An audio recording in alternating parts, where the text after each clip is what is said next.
And we are live. This is Dark Journalist. It's fantastic to be here. It's a huge crowd tonight. And the questions are already off the charts there in the ideas room, coming in through the chat. And of course, as usual, I am joined by the lovely Olivia. Hi, everybody. Olivia looks a little different tonight. Yes. Sporting a kind of a nouveau look. Yes, I'm wearing vintage glasses with rhinestones and the cat corners. They are actually cat. Okay, that's what I was thinking. They have that look. Terrific stuff. And I have to tell you, we've had an amazing time, of course. Last week, on last Saturday, we had Graham Hancock. It was actually two Saturdays ago. Yeah. And we had a fantastic time with that.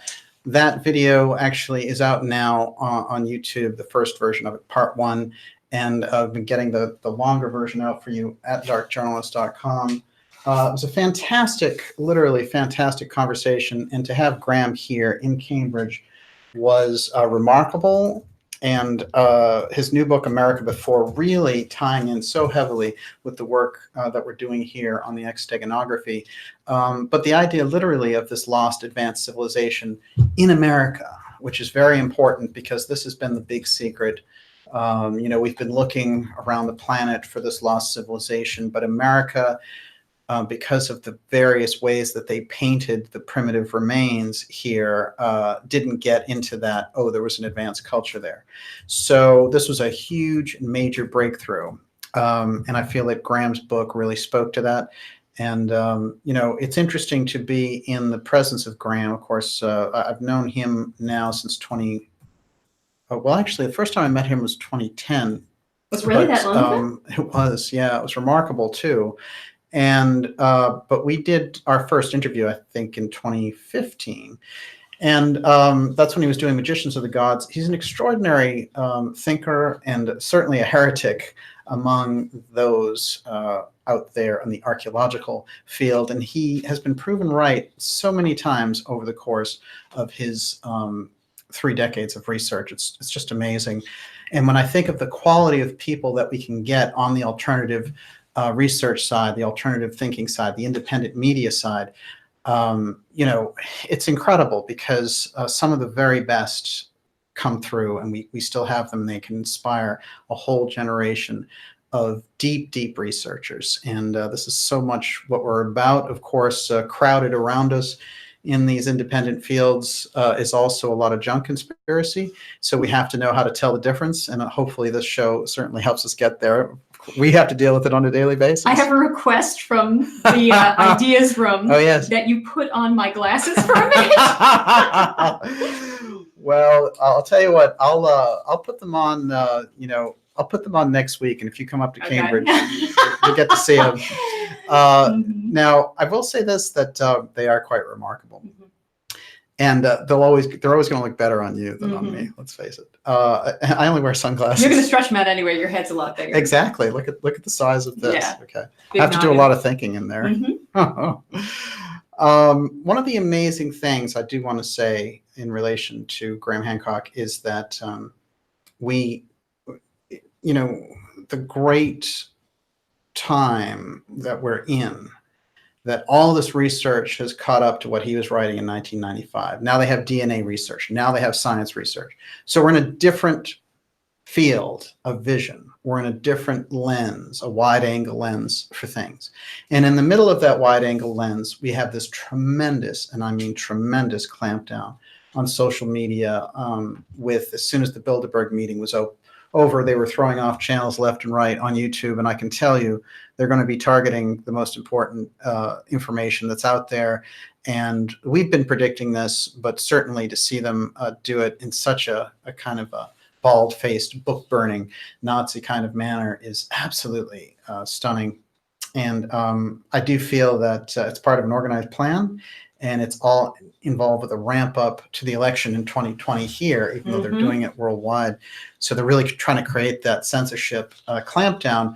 We are going to talk about that a little bit tonight, but of course the main course tonight, the actual main subject, is all about the Orphic Circle and the Mystery School Initiate, Emma Britten. Emma Britten, I have to say, if there's one person that we can study from the 19th century that pulls over so many different facts, who was really right in the heart of it and can really shed some light on some of these secret societies and the actions of the mystery schools in a very dim period around there, 1840, 1850, 1860. It's hard to make out the details until you get to Steiner, until you get to Blavatsky. And that is Emma Hardinge Britten. And even the name itself is going to reveal itself to be remarkable tonight. And also, I can tell you that we're going to find Emma Britten in the heart of the extegonography series and what it's all about. And we're going to see exactly how the extegonography works through Emma Britten. But I want to say this about Emma Britten, which is she's remarkable in that, her grandfather, who came from Wales, was known as the Welsh Wizard. And he was known among this certain group. It was just, when the Rosicrucians were on the scene, but just previous to Theosophy and this group, right in that middle period. And so apparently it was right there in her genes that she had these incredible abilities, but she brought something truly special to it. They also say in relation to Emma Hardinge Britten that she took her father also, who was the captain in the British Navy. He was also very gifted with this intuitive insight and could tell, certain things about, like, tragedies involving boats and things like that. So he had it also. But it proves to be, when she was very young, she had remarkable abilities, and those abilities came to got her recruited at a very early age to something called the Orphic Circle. The Orphic Circle Mystery School, nothing, and I mean nothing, was known about it until Emma Britten brought the information forward. And so many researchers have tried to puzzle out what she said, because she was still under extreme codes of secrecy from having been involved with it. But she left behind something for us to latch onto and really understand who was involved with it. Incredible figures like future Prime Minister Benjamin Disraeli, for example, or Charles Dickens, the incredible author, or Lord Bulwer-Lytton, who was also a politician and an incredibly innovative writer, to the point where Steiner and Blavatsky both credited him with being a major mystery school initiate and giving us those truths through things like his book Zanoni, for example, and The Coming Race, which is all about Vril and an underground advanced civilization, using these science fiction themes to get our brain on a higher level. She let us know about this nexus, this interface between the literary figures, the political figures, the money figures, and these aspects who were working deep, deep, deep into that psychic circle and really utilizing that information for state secrets and to discover the nature of reality and higher spiritual realms. All three of those things were involved in the work that they were doing. And there's so much mystery shrouded around them. I don't want to say that the Orphic Circle, I want to paint it as a very mysterious group, because it certainly is. But I don't. There's nothing sinister I've been able to find about them, except that it seems at times figures would come in to try to exploit the group and the work that they were doing. But they certainly were all on the seeker side, and that's one of the reasons I think at the end of her life, Emma actually credits them with helping to develop her natural abilities as a seer, because they were there before and no one knew what to do with them. And we're going to get into that also. A quick look at the kind of training and the development in the Orphic Circle, which was taken up in groups like Golden Temple later, using these female priestesses to get into different states of consciousness where they could pull down this incredible information. And we saw, of course, in the Gurdjieff work more around 1920, that when he developed the temple priestesses, he also worked with those kind of high energies that they could develop. So we see it in different mystery school traditions, this coming forward. But Emma Britten is a very unique case. First of all, when she was was first recruited into the Orphic Circle, she was only 10 years old. So they saw her abilities, and she had such a great description around what she could do. But they saw that she not only was able to channel different things, but she also had this incredible ability of being able to channel things through her body so that she could play concertos and things like that, depending on which spirit was inhabiting her. She was quite remarkable. But she also had the ability to see things that were coming in the future, speak to dead relatives. She just was a remarkable study in this sense. Growing up, she was kept away from other children and kept in kind of unusual circumstances of, someone who at 10 years old would have had, a very active life with other children. And she wondered all those years what was going on. And apparently the link to the Orphic Circle for her as a child was her father, who probably because they had identified him also.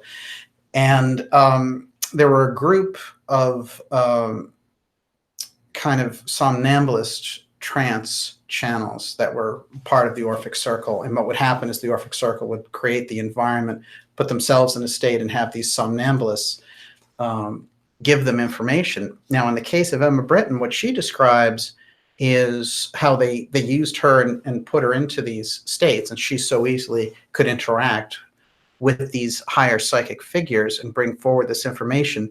But some of the incidents that she describes are so, I mean, it's like science fiction off the charts, and including one point waking up and having the room just being flooded like there's a tornado in there and everyone running for cover, and these two beings appearing there and people trying to read what the two beings have. So it's a very incredible story. And in that particular instance, the person who kind of puts her into trance is yelling at her to go back to sleep. So it's a very unusual setup, I think, when we start to get into her actual account. Now, I want to say this before we get into it, which is during this period, Rudolf Steiner identifies a number of groups that were being encouraged by the mystery schools to bring forward truths that weren't available earlier. And this is very essential to understand. The period that he says this took place is 1840, where there was a break among these mystery schools worldwide, but particularly in America. And that there was an aspect in Britain and America that wanted to bring out certain secrets relating to the mysteries that would help society avoid the scientific materialism that was flooding in, mostly through Germany and the scientific studies there, but catching on so fast and being pushed that we were getting into a whole different field of looking at things. And they had looked down the road to see humanity in about 100 years wouldn't be recognizable because their spirituality would be completely calcified. It would be completely drawn in, and they would only think of themselves as these kind of meat robots, basically, to coin Graham Hancock's term. How did they know that was going to happen? Well, they had already seen the aspects coming forward in the scientific. They had the ability to take those scientific studies, interpret them, and see what humanity was going to do with them. Mm-hmm. And the mystery schools certainly have a little bit of, we could say, precognitive abilities among their ranks, and they saw what this force was doing. Steiner refers to the force as harmonic. And what happened actually is that Steiner, along with Annie Besant, took over the Theosophical Society. And he actually had the most popular branch in Germany, and Besant was the actual president around the world. So he had just a small chapter, but a very significant relationship. And I have to say that Besant was kind of a mentor to him, and I think that he was very loyal. Eventually, he would split off from Theosophy and form Anthroposophy, which is a huge kind of difference, in the way that things go down there between Theosophy and Anthroposophy. Is there's this gigantic fork in the road where the Theosophical Society adopts a purely Eastern point of view, but Anthroposophy draws more on what the original kind of cradle of Theosophy had, which was that those initiates were developing a Western tradition in the mystery schools, because that was the next step. So there's this incredible back and forth that plays out, and Steiner does, in fact, develop the Western version of the mystery schools. But what happens there is very interesting if we track it back, because the figure who brings it out, who brings the whole kind of course of things together, is Madame Blavatsky.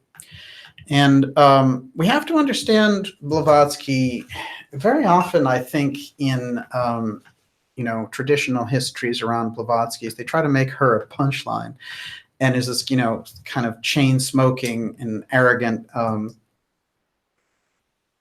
Russian woman.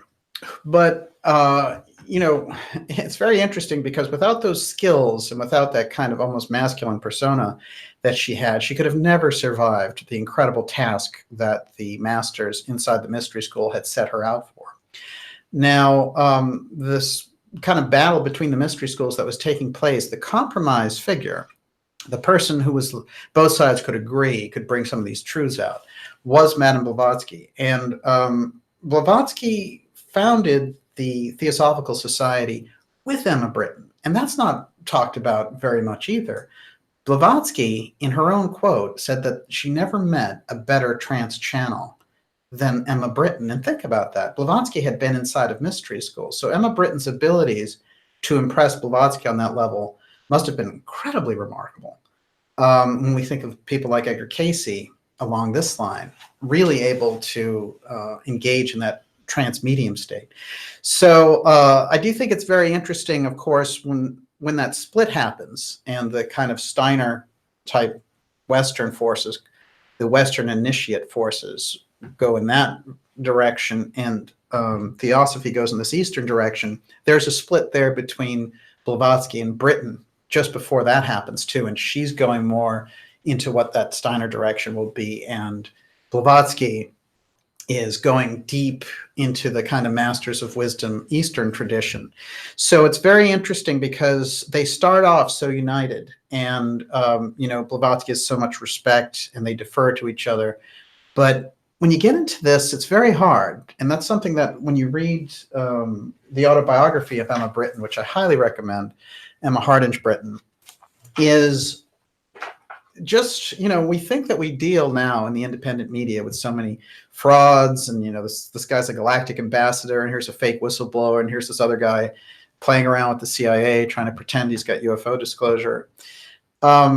If you go through this history, they're all there, they're all back there in the 19th century, all doing the same thing. They have faith healers and fake preachers and spiritualists and people faking seances.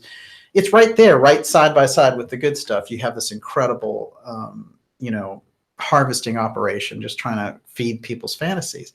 So it was very refreshing for me, because, of course, when I was talking with Graham Hancock about this element that we have in the alternative research field, he turned to me and said, "I despair," and it was quite amusing, because I could definitely appreciate it, because when you're coming from a place of real research, to have all the kind of junk conspiracy aspects flooding in and intermingling with this stuff to try to blunt its impact or effect, or to profit off of it, it can be it's less than amusing, let's let's say. And we've certainly saw plenty of that with Contact in the Desert recently, which we'll mention a little bit. One other thing on this tip before we go full scale into the mystery school battle is, as I've promised on this show, we've been keeping the closest possible eye on this development of the Central Intelligence Agency leaning in to the UFO file and trying to kind of come up with this narrative to basically run away with public attention on this, and using the media as as a plaything for all kinds of different ops that they want to do.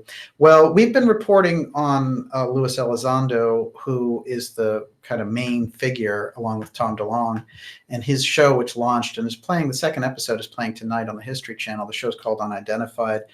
And whatever else that somebody can say about DeLonge and Elizondo, Elizondo has repeatedly lied in the public arena, and I mean repeatedly, and it's been proven on this show, on the Black Vault, with John Greenwald, who's really done a fantastic job of detailing it. Now, after the New York Times and the CIA, Washington Post have kissed up to this operation in hopes of selling a UFO threat to the public, it just so happens that other aspects in the media, like The Intercept, for example, are starting to blow away the junk conspiracy of Luis Elizondo, who, after all, is a former Central Intelligence counterintelligence agent, which is counterintelligence, means you have to be an expert at lying because you're trying to deceive a foreign country about what's going on over here. But when you get in the business of being in counterintel and you're around the UFO file, then you start to be able to be good at lying to people like us about the nature of the phenomenon. And we've done a good deal of research on the UFO file and had the best experts on this show, and we still see good information in the field. However, this major push on the media side to have this organization come in, which is a for-profit organization, soliciting money, soliciting stocks, and getting really, breezing in without any tough questions at all. I mean, this is a group that has CIA figures at the very top level, and it's riddled throughout the company. Basically, the company is a bunch of CIA people and Lockheed Martin people. So, one of the worst military and most egregious violators there, both with the CIA and Lockheed Martin, of constitutional law. And when we look at the CIA, of course, through the lens of the people who've danced with it and challenged it, like Jim Garrison, even Harry Truman, who created it, they came to the conclusion it's an extra constitutional force. Let's either amend it, fix it up, or get rid of it. I think that's kind of their approach. And since it never has been reformed, it's just completely grows in power. And whenever a president or someone in power doesn't like what they're doing, you get into this push-pull. So there's a lot to be said there about the Central Intelligence Agency. But this figure, Luis Elizondo, finally got called out in the media the way that we were calling him out in the independent media. And now the story is spreading because the Pentagon has come out and said this person had nothing to do with the Advanced Aerospace Threat Identification Program and certainly didn't lead it, which is what his title in his own bio suggests. Now, let's think about this for a minute. If you were writing a resume somewhere and you put down, I was the president of the company, and then you go to the company and they say, this guy never even worked in that program. I mean, in public, on the record, the guy is a liar. So, I don't know why. I definitely have my ideas about why he's lying. But this article, which is in The Intercept, a very major publication, which has exposed things like Edward Snowden's revelations, for example, or WikiLeaks, and more. A very robust journalistic outfit. And they went right to the Pentagon and talked to the real people and people who weren't appearing in the unidentified program on the History Channel. And they said no. As a matter of fact, the quote, because we've been covering this so much, I'm just going to take a moment to read the quote. This is from Pentagon spokesperson Christopher Sherwood. In case there's any doubt in anyone's mind, we've seen some TTSA fanboys saying that, hey, you're making it up. Well, just go to the Intercept article and read it, and the quote has been reaffirmed now by multiple reporters. Here's the quote.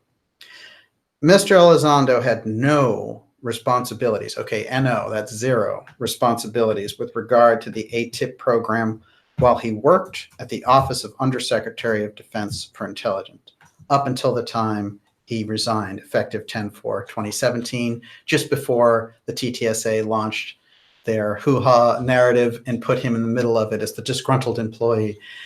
He had nothing to do with the ATIP program, and he certainly didn't lead it. But they're saying he had no responsibilities at all. So, you can't lead it if you have no responsibilities. If you have no responsibilities, you're not even involved.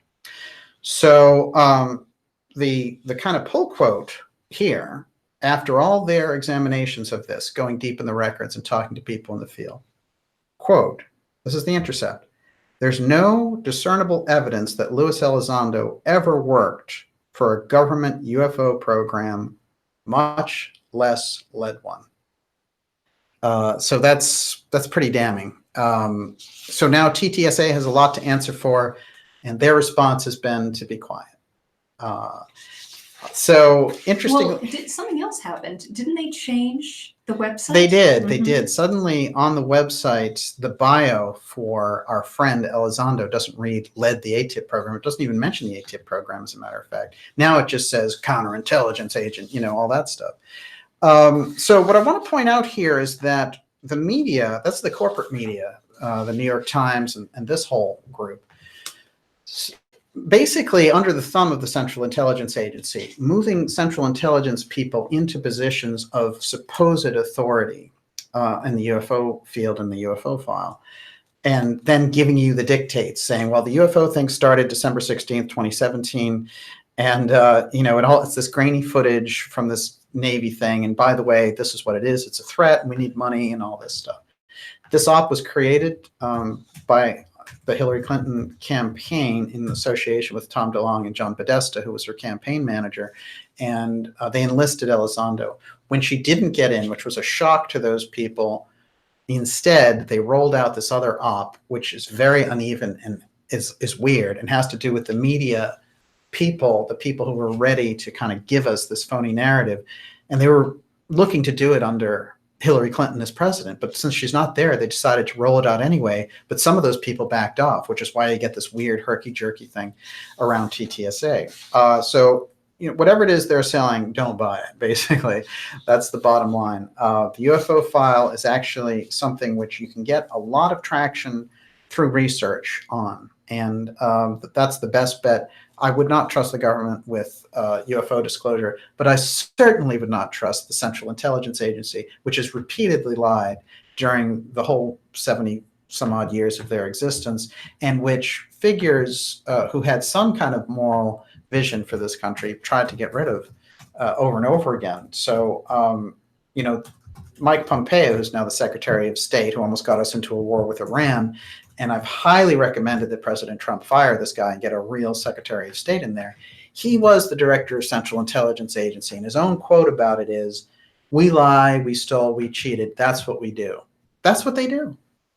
Now, you can say there's a time and a place for it. Whatever you want to say about the Central Intelligence Agency, they shouldn't be running something where people are looking for honesty in relation to a UFO program. This guy worked for John Brennan. So John Brennan is the drone king. He was the CIA director under Obama. Do you really want the drone king dishing you out UFO files of UFO disclosure? I don't think so.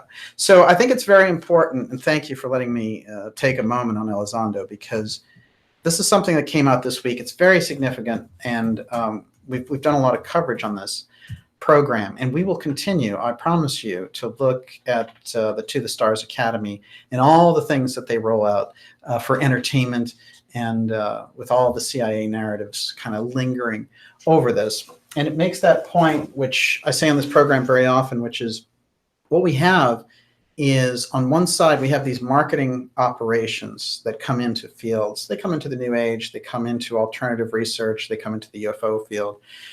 And they're trying to harvest, with a story or a galactic ambassador story or some such knucklehead version. And on the other side, though, you have intelligence operations that like to control the narrative. And right between those two forces, we have this kind of narrow corridor to get the real truth. And with all the clampdowns in social media and with the things that are happening on YouTube, them just making up the most ridiculous excuses to get rid of any kind of channel that does not go with the traditional narrative. They've made it their policy to say that things that don't educate the public properly, we're going to get rid of. I mean, who made you the Ministry of Information? This is 1984. So it's an incredible thing. We're going to battle it out all summer with these people. My feeling is there's going to be a whole new format, and that we're going to have to think outside the box about how to keep this channel open. The first thing I want you to do is to go to darkjournalist.com to sign up for the free newsletter. This is very important. This is our own pipeline. This says I'm in touch with you, you're in touch with me. And I want to remind you to do that, because it seems like, whether it's 6 months down the road or 6 days or more like 6 days, the clampdown that's going down, and they're pushing people off social media. So you know, it could very well be that the next time you go and tune in for this, you're not going to find this information. The only way to guarantee our own back and forth is to make sure you're on that newsletter list. That's a free list. All it does, and you know, we'll send you once a week an email saying, hey, you're going to get this guest. You know, you have this X steganography episode coming up, or we have this event coming up, and we only send them out once a week. So that's really the way to go. Of course, subscribe to the program, get behind it. Look, this information is too important. This is the time. And we're right on the cusp before the 2020 presidential madness takes over. We can still get through with these ideas. That's the way I look at it, Miss Olivia. We are being attacked by porn bots again. And I have heard that this is happening on a lot of alt news sites. Yeah. In the chat, and I feel absolutely violated that it is intentional, and they're trying to block us from creating coherence with one another, because everyone knows how special it is to be in the ideas room, and that it's not just the ideas that we share, but the kind of energy that's created from that, the inspiration. And it is disruptive. It's tremendously disruptive. Well, here's the thing. What we're going to do is we're going to accept the challenge of disruption, and we're going to show that we don't have a glass jaw. Mm-hmm. This is the problem, is that with these bots, they think that they can disrupt it. They think that they can, you know, kind of move us into that position where we're freaked out because they're doing this. But when they find that we don't have a glass jaw, and when we do kind of, you know, go and do maybe the best episode we're ever going to do, then they're going to be out of problems. You know what, Bo Krill said, please don't get discouraged, Olivia. I can hear it in your voice. What you're hearing is my controlling my rage. Oh, forget it. Like, I'll tell you. I get pissed. Olivia's like... I have a temper. she's like the Incredible Hulk. You do not want to mess with Olivia. And I can say this in terms of, you know, the kind of disruption that we see there. Look, when it comes to this information, and especially the actions that have been taken since the Bilderberg group meeting May 31st, we've seen that push, and we've seen it happen. Now, my feeling is, you know, they're targeting this information for a reason. But I'll tell you another thing that's quite fascinating is if you really look around, the X-steganography information in particular is something that has been rising up one way or another. It's almost like, along with all this other stuff coming out, they know that the X-steganography is coming into the fore and that people are going to learn about it. And they do not want them to learn about it in this fashion, where they get the mystery school truths. So this is something where we're going to accept the challenge of what they're doing. But wow, it is, how do they say, deplorable? I guess that's really it. Now, so let's get back to that. We covered Elizondo. We touched on YouTube. I could go deeper into it, but we need to get into the broader picture of the Orphic Circle mystery and the Ellora mystery, the Ellora Cave mystery, which is tied into this. How do you spell that? It's Ellora. And it's going to really be a mind blower in terms of where X-steganography comes from and the important role of Emma Hardinge Britten.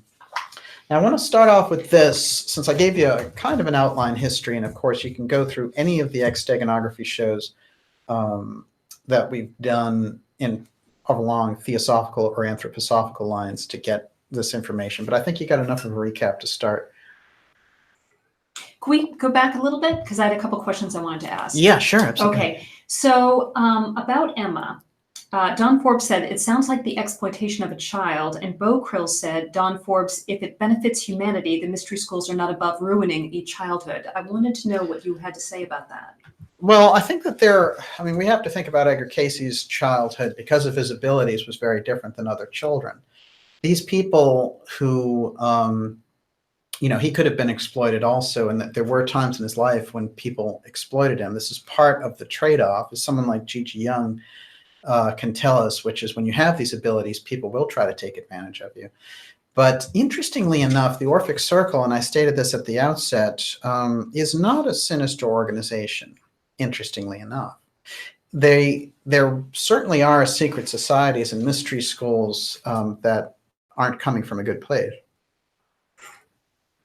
But the Orphic Circle, it's interesting if you think of Emma Hardinge Britten and what she had to say about them. You know, Emma's version of them at the end of her life was something that helped reveal her own abilities to her. They helped bring them out properly. And they were coming out in wild ways, in her own family, and the people who worked for her family were completely freaked out by Emma Britten because she could see spirits.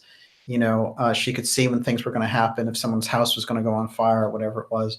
So she was a very unusual, very special child. And I do feel that it's too easy when it comes to looking back on groups or, you know, to just kind of paint them with a brush. We see this a lot, the kind of revisionist history of making people into villains for things. If she got a benefit from it, if she felt that they had developed her abilities and then had actually put her on this track in life where she was able to go forward and become an actress and very successful in understanding her own abilities, then I would say that she, you know, this is something that she gives us the version. She didn't come back and say, oh, I was this terrorized victim or anything like that.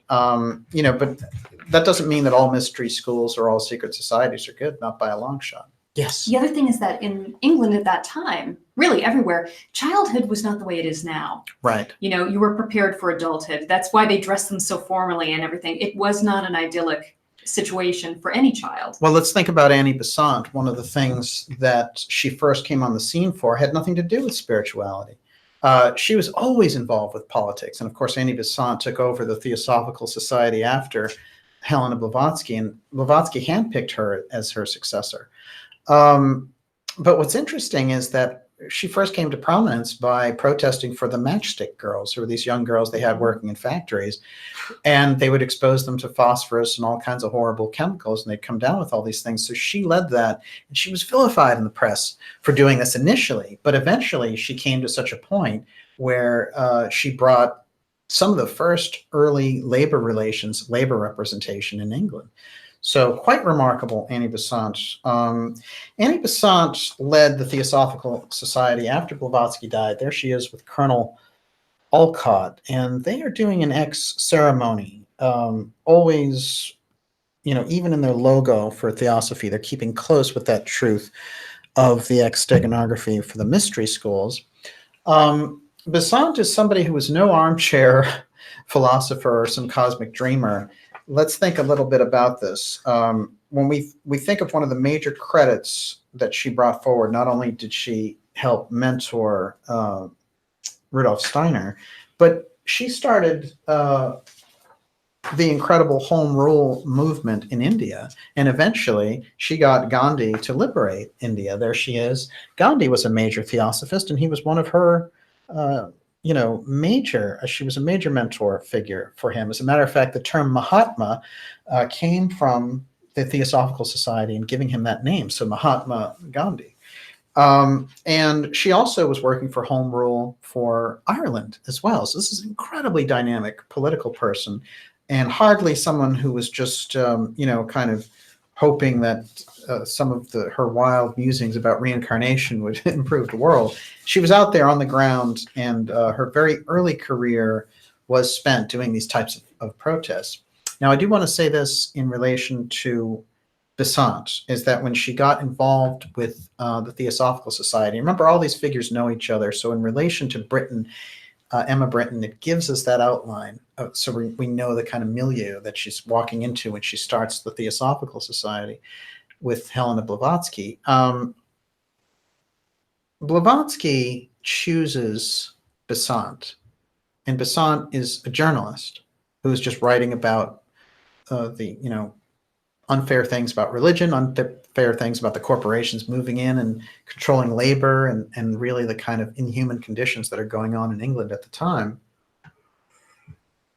And she decides, you know, I can use her. I can really make her somebody who can lead this movement. She's very organized. She's very articulate. She's very fierce. She's fierce. Now, one thing about Besant we should note, which is that Blavatsky said if she could combine the personages of Emma Hardinge Britten and her incredible psychic ability with the organizational passion that Annie Besant had, she'd have the ultimate leader for Theosophy. But she worked with them both.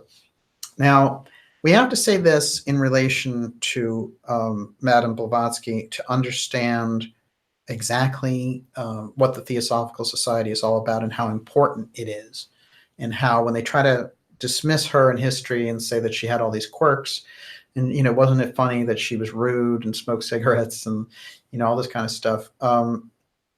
This is a person who the mystery schools revered. This is actually a person who the mystery schools saw coming, realized that the stars were arranged such astrologically that she was going to be born. So they were traveling and sort of following her from the time she was very young.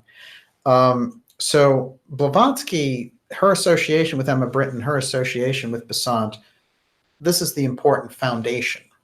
Now, just to give us that flash of insight in terms of who Blavatsky was, this is what Rudolf Steiner had to say about her and what she released, which I think is quite remarkable considering Steiner was very responsible and always very careful about what he would say in relation to past figures. Never once did he kind of, just kind of pander to somebody's image.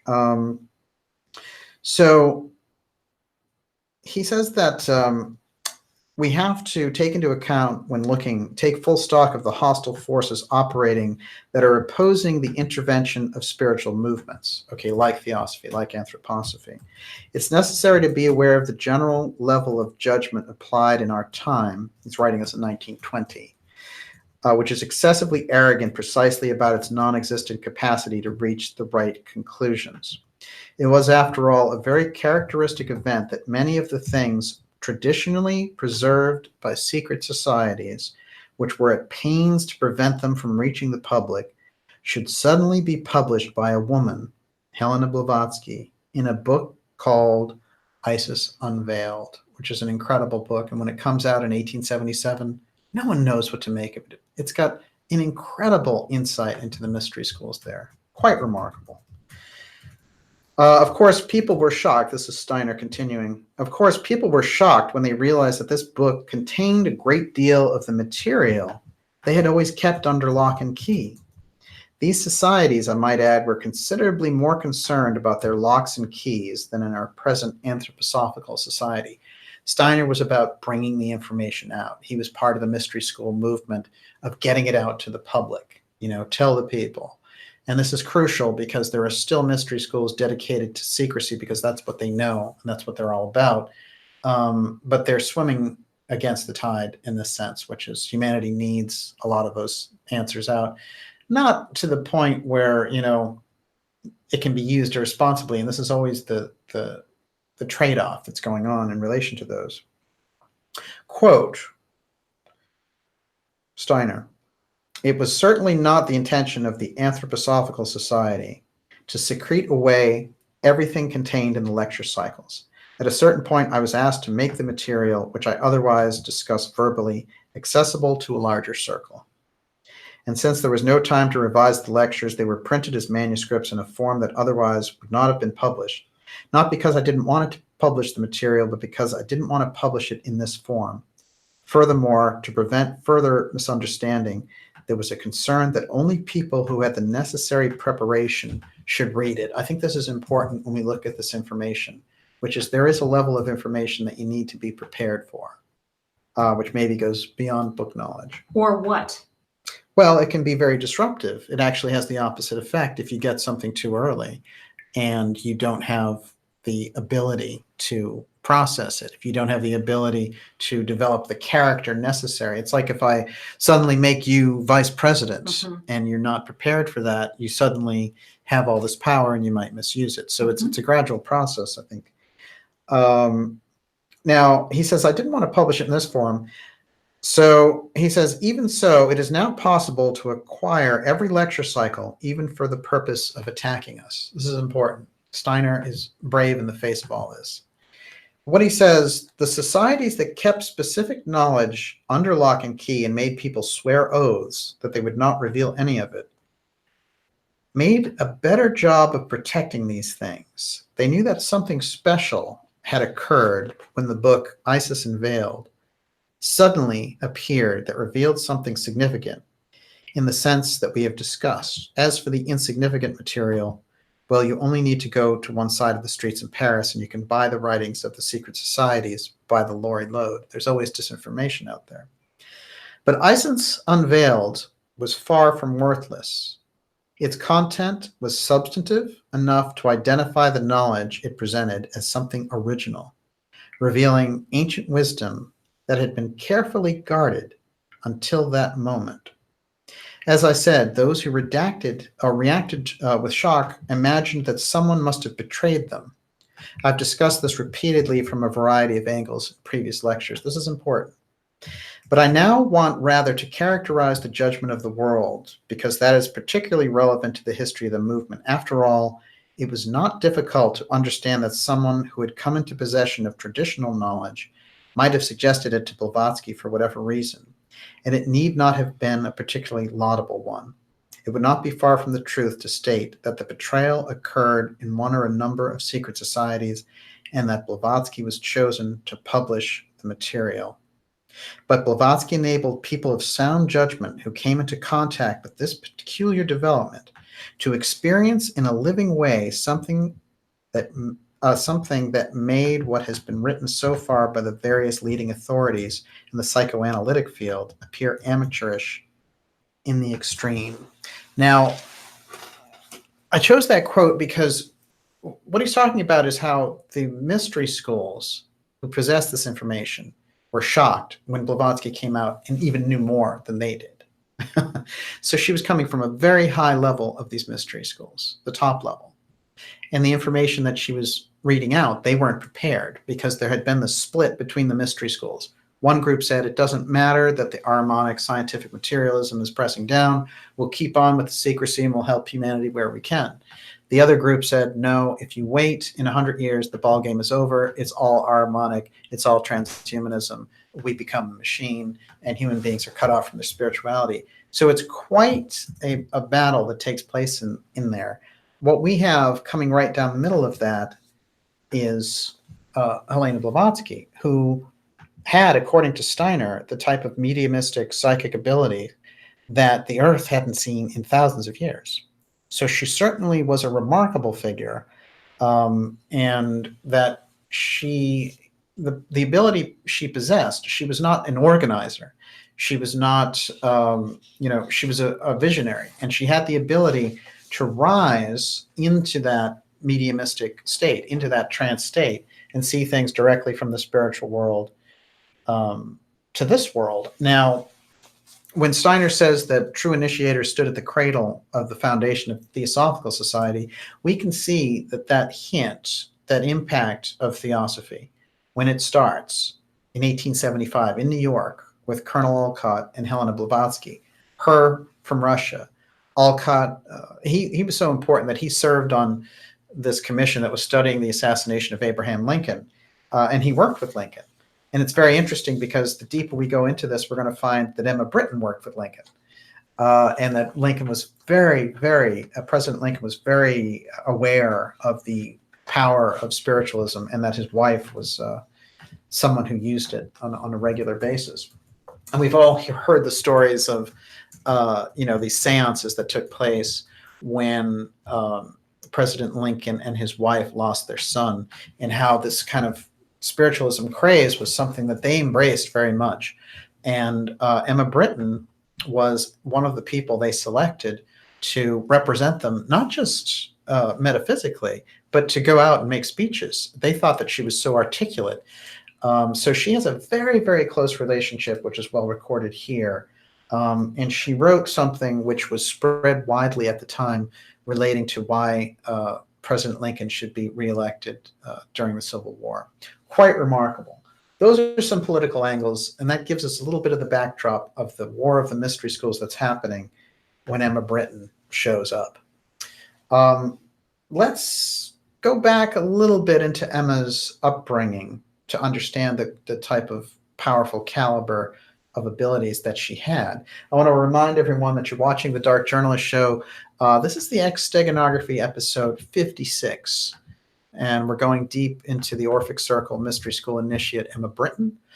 And there's so much that we can learn because Emma Britton brought forward the information on the Orphic Circle, which was hidden up until that time. So we knew nothing about it, literally. It was kept that secret. And even in her own words, she still doesn't blow the whistle on them completely. But she lets us know that there's a prime minister involved, there are major literary figures involved, and that the kind of highest echelon of society in London at the time is involved in the Orphic Circle. They were in the know, and they were using these somnambulists who traditionally were girls between the age of 10 and 14 who apparently had remarkable psychic abilities during this period.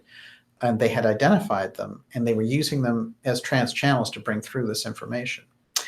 This is what Emma had to say about it. I have a couple of versions here, but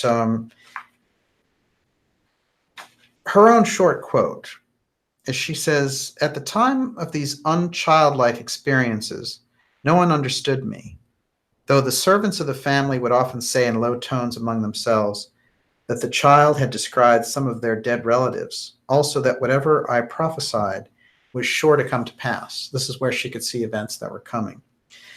The happiest period of these immature years was, strange to say, when I was, as frequently happened, laid on a bed of sickness to pass away in dreams, as I then believed into that lovely green fields amidst strange and most beautiful people, was such rapture of me that I was willful enough to try and take cold, so that I might be laid up and go off to my unknown and fascinating fairyland. In other words, she'd rather be sick and dreaming into this world than just operating on a regular day-to-day thing. And I do think that there's a strain here on her having an unusual childhood, and her parents being like, you're practicing over here, you're doing music. You're over here, you're not working with your friends, you're studying your letters, you're studying how to write.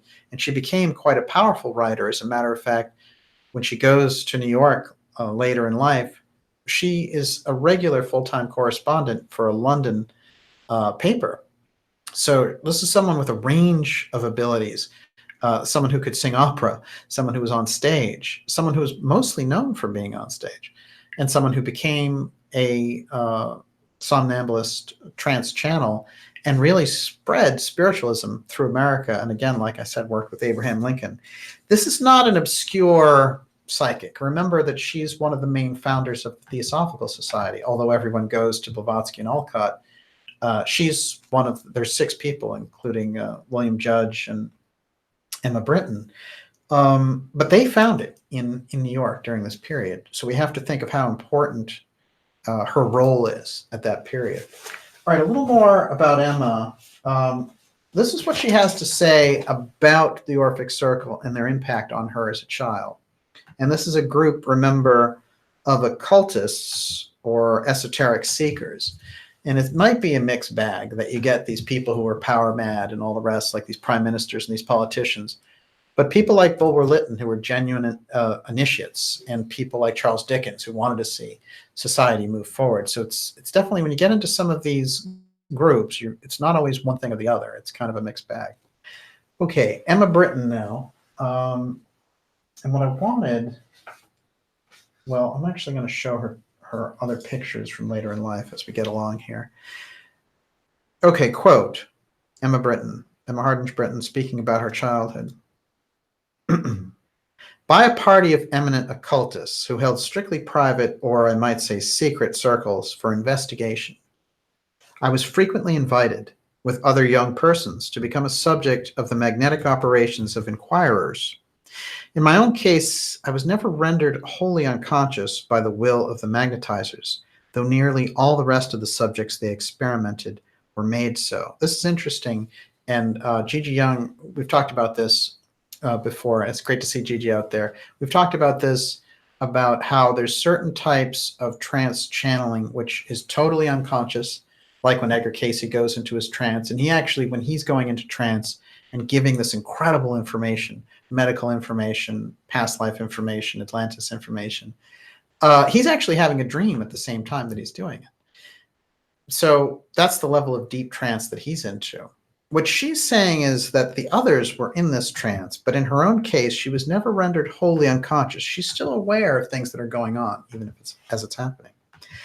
I believe now that the difference between the partial and total unconsciousness of the various subjects of these occult sciences corresponded to the different degrees of entrancement which we who are platform speakers experience, channelers.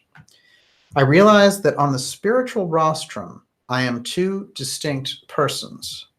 I can go on speaking aloud, yet thinking of quite another matter.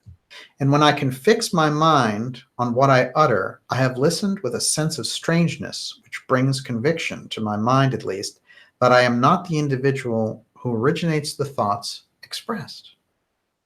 Although they are undoubtedly shaped by the organism and lingual capabilities through which they are transmitted, from this state of what I may call waking trance up to the somnambulistic sleep. The somnambulist means sleepwalker. Let's just think of it that way. So somebody who's operating even though they're completely in this other state. By the way, Mesmer and some of that early work of De Puysegur would work strictly with people who would go into the somnambulist trance. And when they were in that trance, they could answer questions that were remarkable on almost any subject, because apparently they were tapping some kind of universal unconsciousness knowledge. Yes, Miss Olivia. This is from the autobiography of Emma Britton, right? It is actually, the autobiography of Emma Britton has what I just read here. Okay. This is something that comes from a magazine where she had a magazine that was printed here in Boston called The Star. And she wrote various things in it. So there's a collection of her lectures that you can come by. And that's where this particular one comes in. The same story is in here, and it's slightly different, but they're both basically the same thing. Mm-hmm. Okay, so she's saying that when she goes into this state, she's observed many gradations. Back to the quote. The gradations range, as above observed, from semi-consciousness to the deep somnambulic sleep. There's one striking difference, however, between the entrancement induced by human and spiritual magnetism. The former, the human, is much stronger, more direct, and in general may be considered as being a much more coarse or more material element than the latter, the spiritual. Human magnetic control annihilates an individuality or identity for the time being and substitutes the sensuous perception of the magnetizer in place of the subject. A good magnetic subject is helplessly in the power of the magnetizer in a case like that. Unless that subject passes away from the human to a spiritual control, when that of the human operator is at once lost. This was constantly my own case, and thus I, and others similarly influenced, have come to the conclusion that spiritual control is more subtle, finer, and except in the case of obsession by evil spirits, far more pure. Mediums, when once they have become such, are scarcely ever susceptible again to human magnetism. To avoid such a possibility, I magnetized by human operators, and when preparing for the spiritual rostrum, I would wear silk and avoid as much as possible conversation or contact with those around me. There's a lot of very, very interesting and unusual things here. She's giving us the key to how she was such a powerful psychic, how she was such a powerful medium. She would go beyond the person who was directing the questions and their magnetic abilities of pulling answers out of her and connect directly with this spiritual source.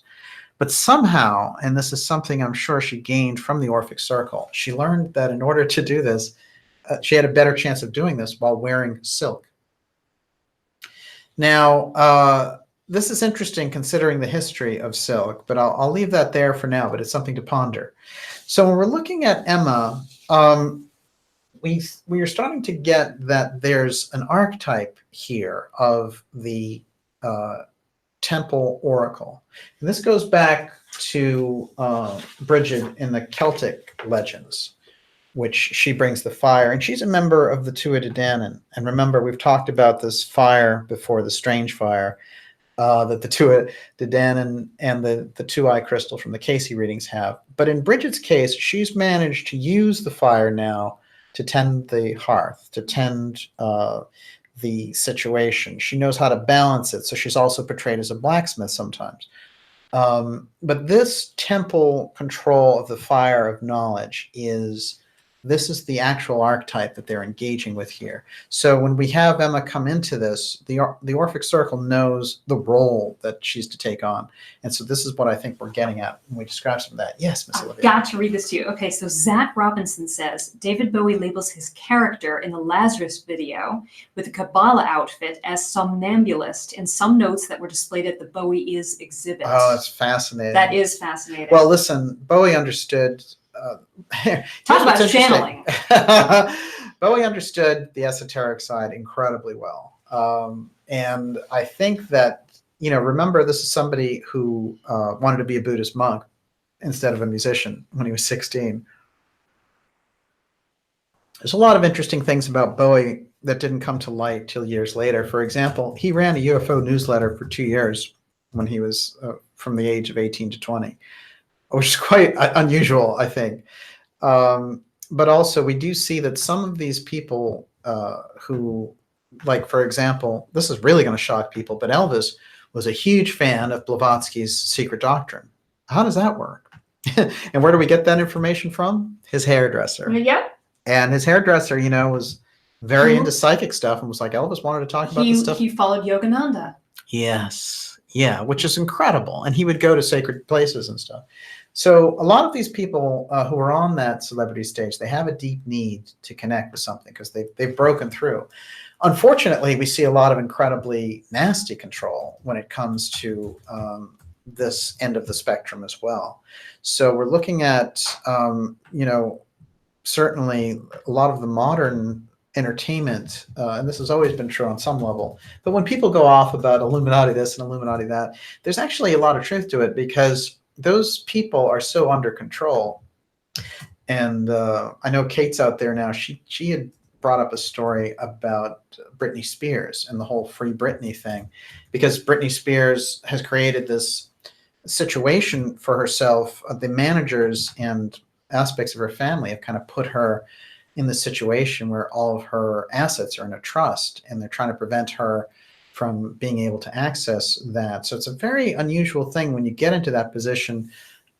We've seen it over and over again that people who are in this, there's a book, or actually a series of articles by Mae Brussel describing how celebrities are subject to these pressures because of their ability to reach out.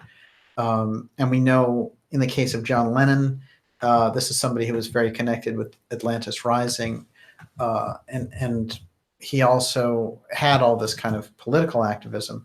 So when they kill him and they make it that, this guy supposedly obsessed with Catcher in the Rye and all that, it's nothing to do with reality, unfortunately. There were a series of assassinations that took place in that period. And we find that celebrities are sometimes in that target. And they might be just targeted for their assets. They might not always, they're rarely targeted for assassination, but it does happen. But that is incredible. Wow. Of course, that's the ideas from Dishing It Out. Everyone, you're watching the Dark Journalist Show. We're going deep into Emma Britton, and I think through the figure of Emma Britton, we're going to understand the abilities that are harnessed by these groups on the political side, on the financial side. In the case of the Orphic Circle, maybe most of the members actually had altruistic aims, but certainly some of the information could have been used for nefarious purposes. And I think actually when we look at Rudolf Steiner's work, when he looks at the British government, he's always saying that there's a left hand, a brotherhood of the left hand, the darker aspects of these schools that are trying to invade the British political process in the 19th century. Quite remarkable. And he is always saying in relation to the American political system that the mystery schools and the political system in America are twain. They are intermixed to a level where you can't separate one from the other. Quite interesting if you think about it. And again, we've demonstrated in looking through government programs that there are two levels when you get to secrets around the X technology, one of them being X Protect, which will hold a wall of secrecy to the last day and will do anything to keep that secrecy in place.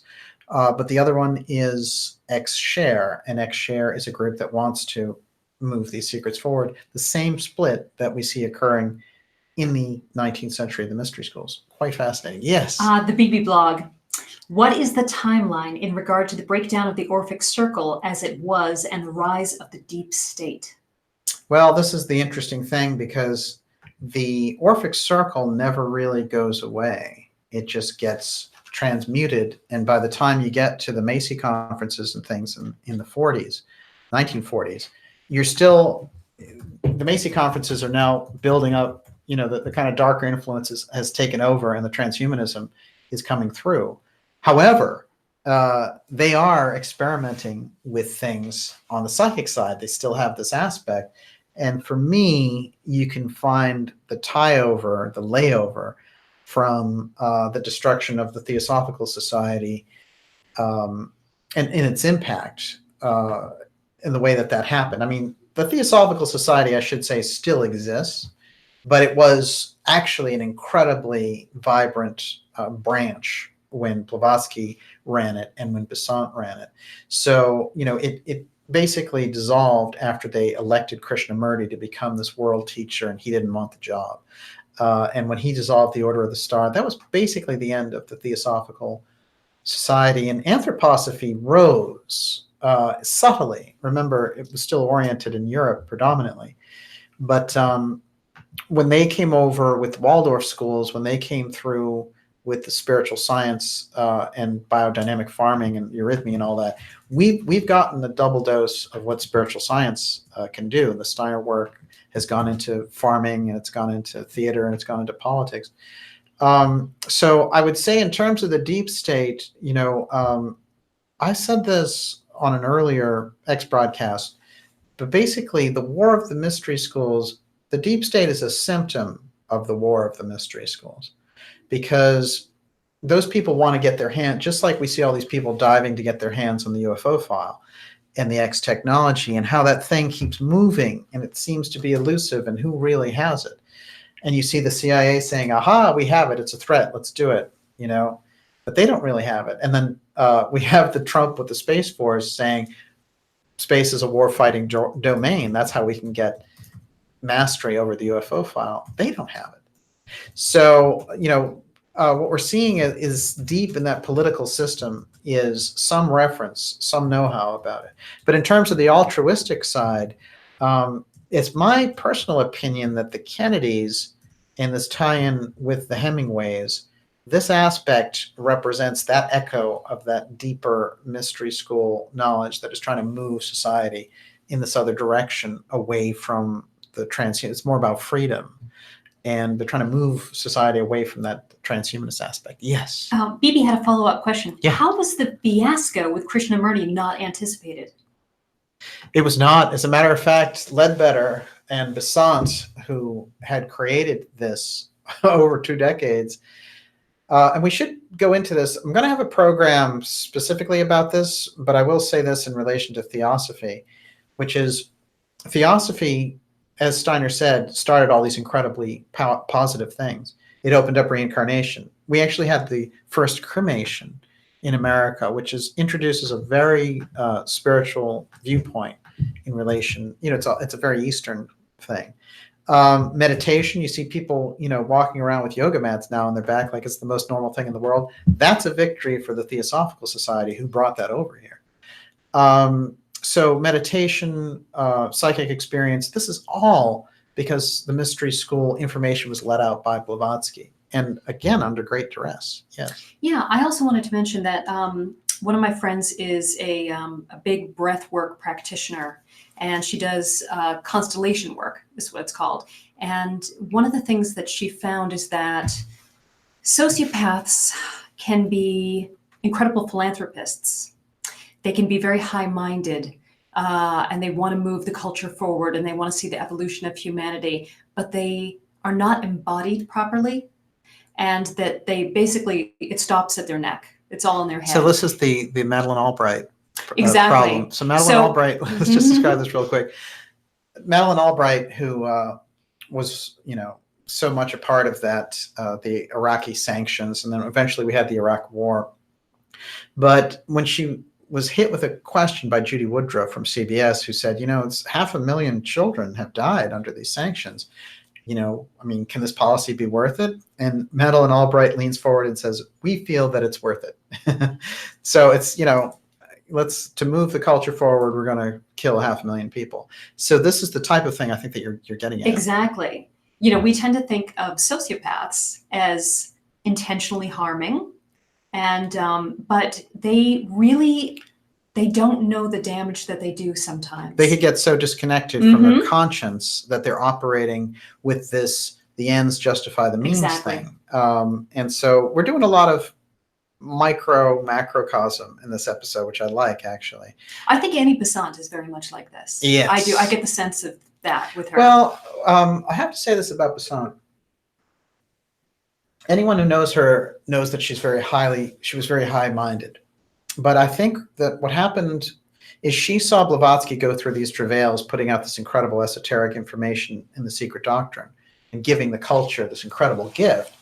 And then she sees that basically the culture wasn't ready for it, and they kind of slap Blavatsky around, and Blavatsky gets shuttled around to different countries. And she really has a hard time. The mystery schools that are the left-hand path really mess with Blavatsky and actually lead her to an early death. So I think she looked at that and she said, you know what we're going to do? We're going to do the impatient thing. We're going to bring on a world teacher. We're going to force the culture to do this, and boom. And anyone who gets in our way, forget it. And, we have to remember this in relation to Besant, which is she did incredible things. She got Indian home rule. She got the British out of ruling India. She did make changes in Ireland.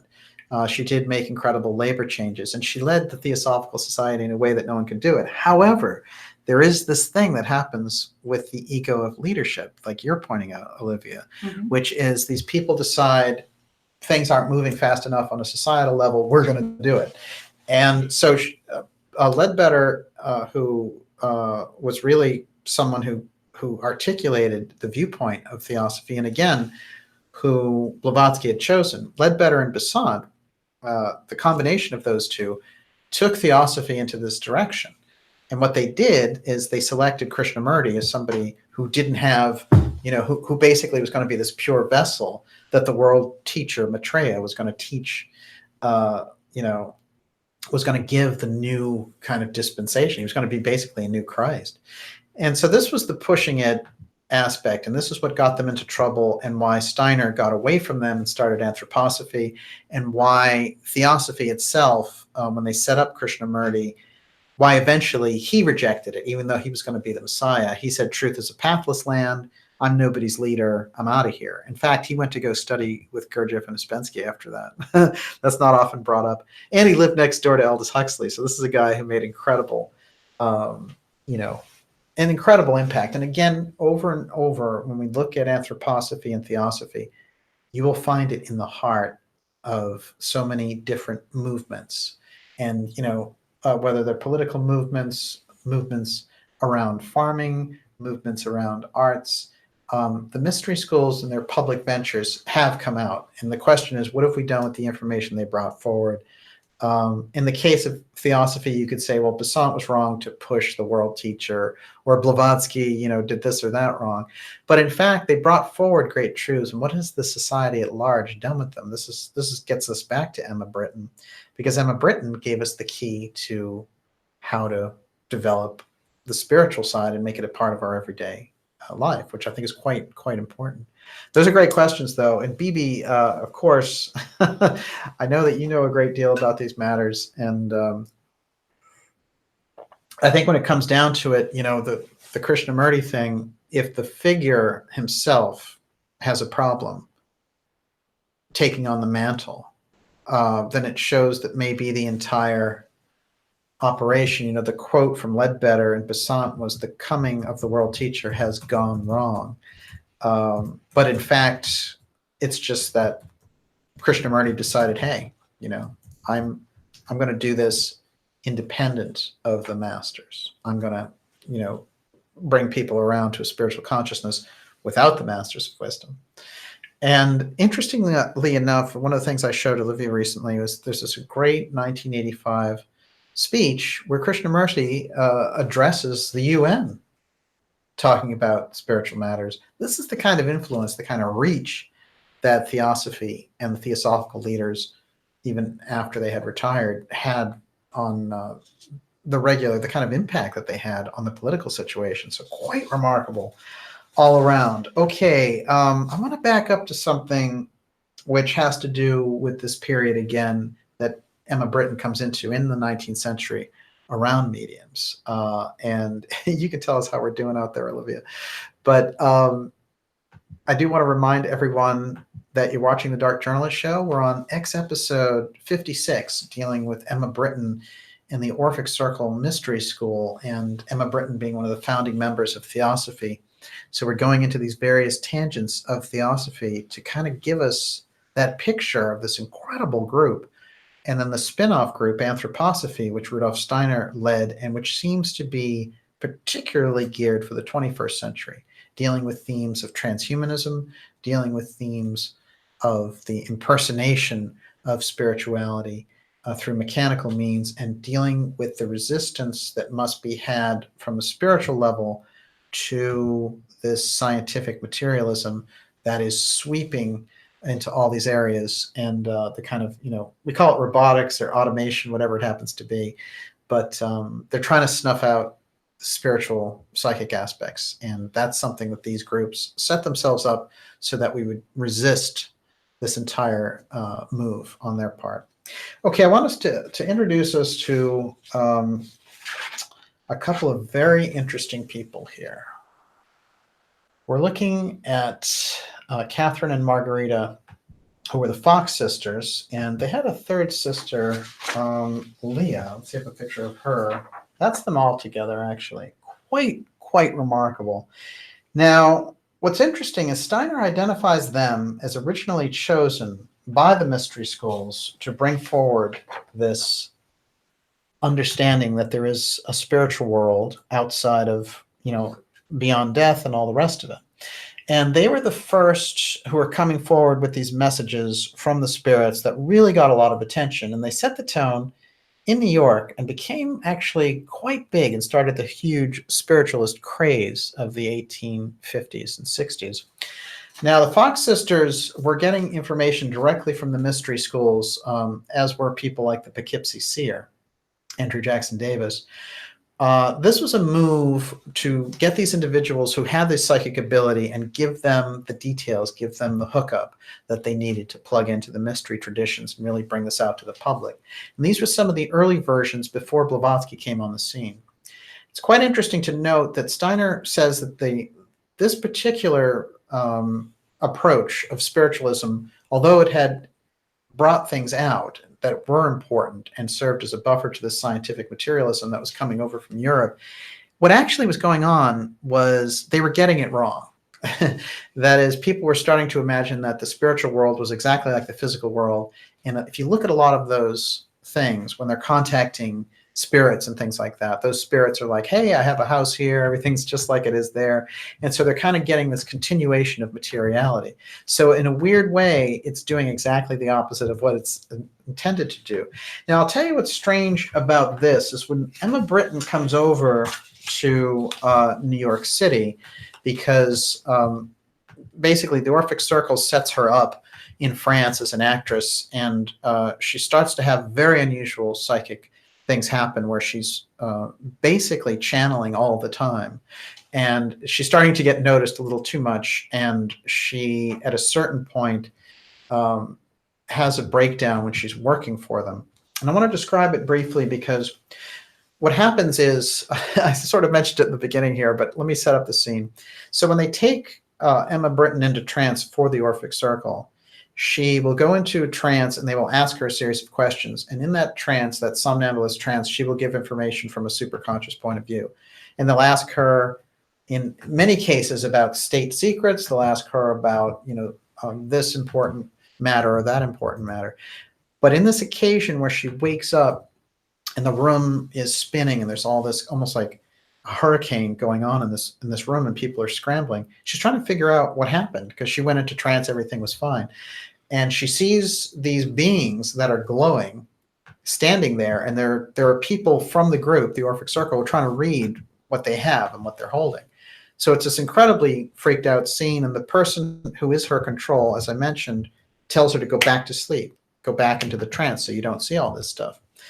But what happens instead is that she runs away, and she is sort of wandering these streets completely freaked out about everything that had just happened, and she puts herself into almost a psychosis from having so much overload of psychic experience. And she's found on a roof later, a couple of days later, just completely delirious. And so her mother basically is like, she gets the impression that the Orphic Circle and the stuff that her father set her up with is no good, but her father has now died. And so the Orphic Circle at that point decides, you know what, we need to move her along into another line of work. And she basically, like, with that, no, I think we've gone too far. So they move her over to France, where she gets this incredible acting gigs and all the rest of it. But what happens is she has an operatic voice, and she kind of takes on this whole thing. And a theater company invites her over to New York. And this is actually one of the original posters of Emma Britton on Broadway doing this incredible Shakespeare musical. And she became quite a hit over here. But what happened was she found that the industry was very manipulative, and her mother said, you're so gifted with all your education, should we have you do something else? And that's where this London newspaper has her doing these articles. Now, here's what's fascinating, and I want to bring this in. Emma comes over, and the London company wants her to debunk spiritualism. They want her to debunk these mediums, to go into these special spiritual parlors in New York City and go in there and reveal that they're a fraud, much like Houdini would years later. And so when she goes in there, all these mediums instantly recognize, they look at her and they're like, oh, you have incredible psychic ability. And she's like, what? And all sorts of strange phenomena happens. And so while she's trying to write these debunking skeptical articles about these seances and things that are taking place in New York, they're all recognizing that she's an incredible psychic. But it's very interesting because what's happened to her since she was 13 is that the Orphic Circle, in order to let her go back to a normal life and set her up on this track as an actress, they've basically let all that information out of her mind. They've been like, you're not dealing with the spiritual side anymore. You're not dealing with the psychic side anymore. Go live your life. And she's forgotten so many things. They've kind of like mind wiped all of that incredible experience because she was in such a strange state. So she is believing when she goes to New York that she's going to debunk all of these mediums. And as it turns out, boom, no, just the opposite happens. So she literally is running when she's in her early 20s, she's running away from this kind of spiritualism, psychic activity. She's trying to just be a journalist and support her mother there in New York. And she's even given up her Broadway career. This is very unusual. She's kind of packed like 3 or 4 lives into this very, very young life. I mean, she's really remarkable that way. So the upshot that happens, though, is that she will embrace it. She will, through spending time there, she'll embrace it.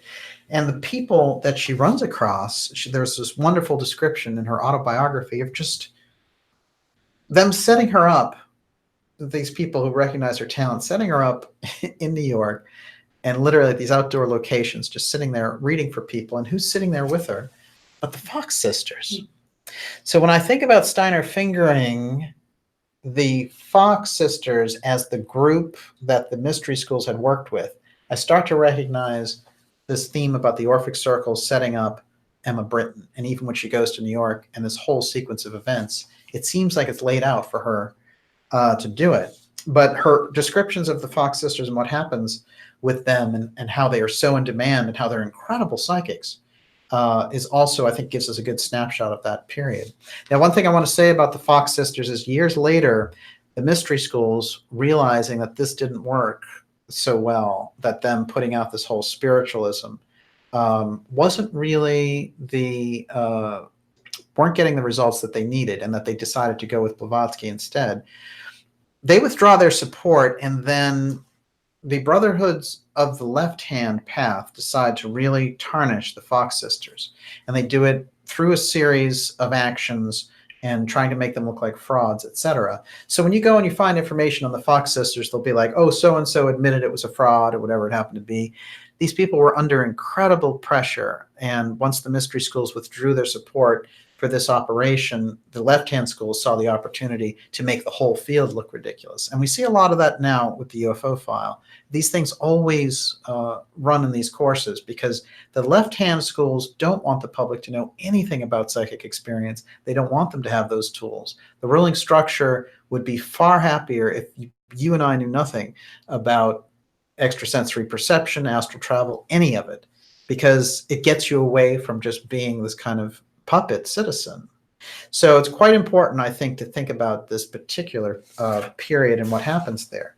So now Emma Britton goes on to embrace her spirituality, and she will go to Boston, not far from here, actually, maybe about 10 minutes from here, and she will create this whole movement here and in New York, and she will then go across the country and become very popular as part of the spiritualist craze, to the point where Abraham Lincoln decides that she would make a good person, not only to give him trance readings about spiritualism, but also to represent him because she's so articulate.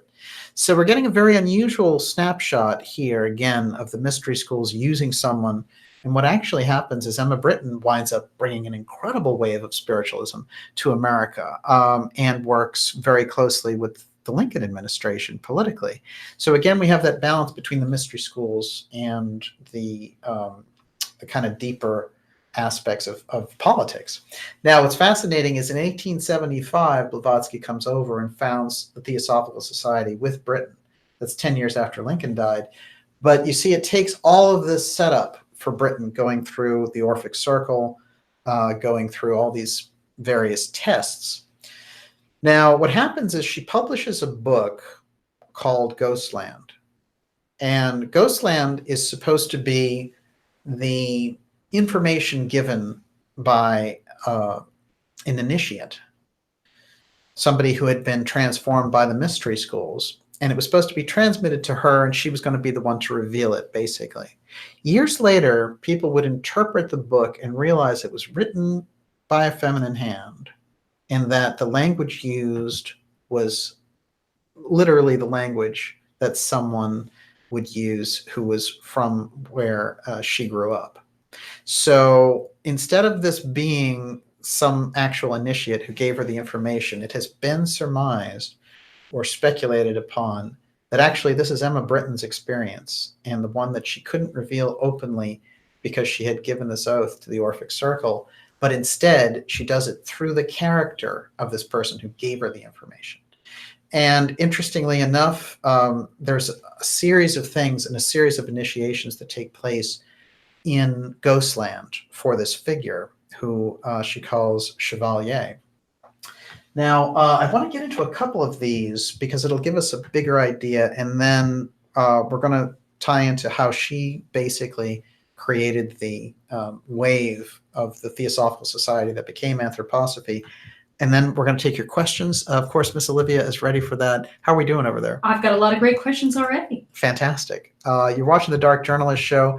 We're going deep into Theosophy and Emma Britton to kind of get an idea of the mystery schools and how they operate politically, how they operate in the case of bringing the culture forward, and how they move in and withdraw and then come back like gangbusters. And I think that we've seen a period where they withdrew substantially, and according to all their own predictions, including Steiner's prediction, they're coming back like gangbusters.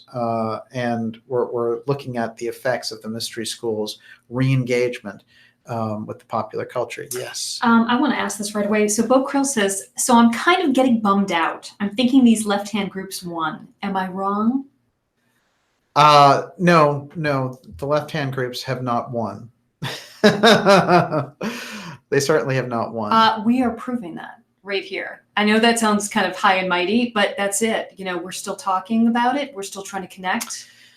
No, I understand. I think part of it, remember that part of the mission of the left-hand schools is to create narratives so that people get hopeless about, you know, oh, humanity is doing such terrible things to Earth or whatever. This is part of what they do. Now, they can rely on, you know, human mistakes to really amplify their position. However, when you get right down to it, when we think of the incredible people like Blavatsky, like Besant, like Alcott, like Steiner, who have given, like Casey, like Gurdjieff, who really have sacrificed the greater portion of their lives to get this information out to us.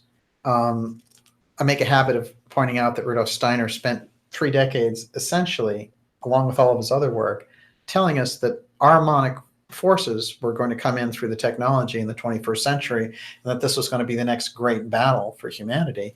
And the message is getting through now. It got through to a small group of people when he was alive, but that message is spreading.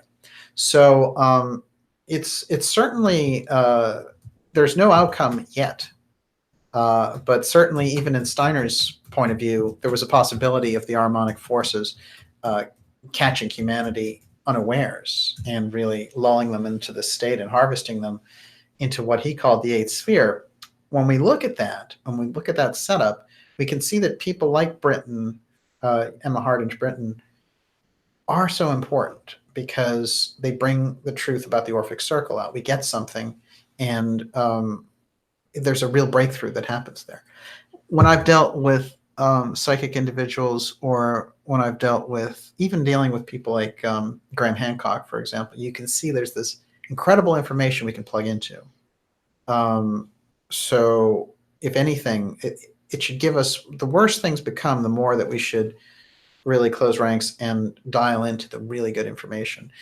The mystery schools left this information. Remember, anthroposophy started in 1907, and the Theosophical Society started in 1875. This is a long process. The Gurdjieff work was out in 1915. You know, the Casey work is predominantly from 1920 to 1940. They gave us the foundation, and it's up to us to apprehend the foundation of the things that they left behind, which has happened in some ways, and has also, the process has been corrupted or marketed at times, or whatever it happens to be the case.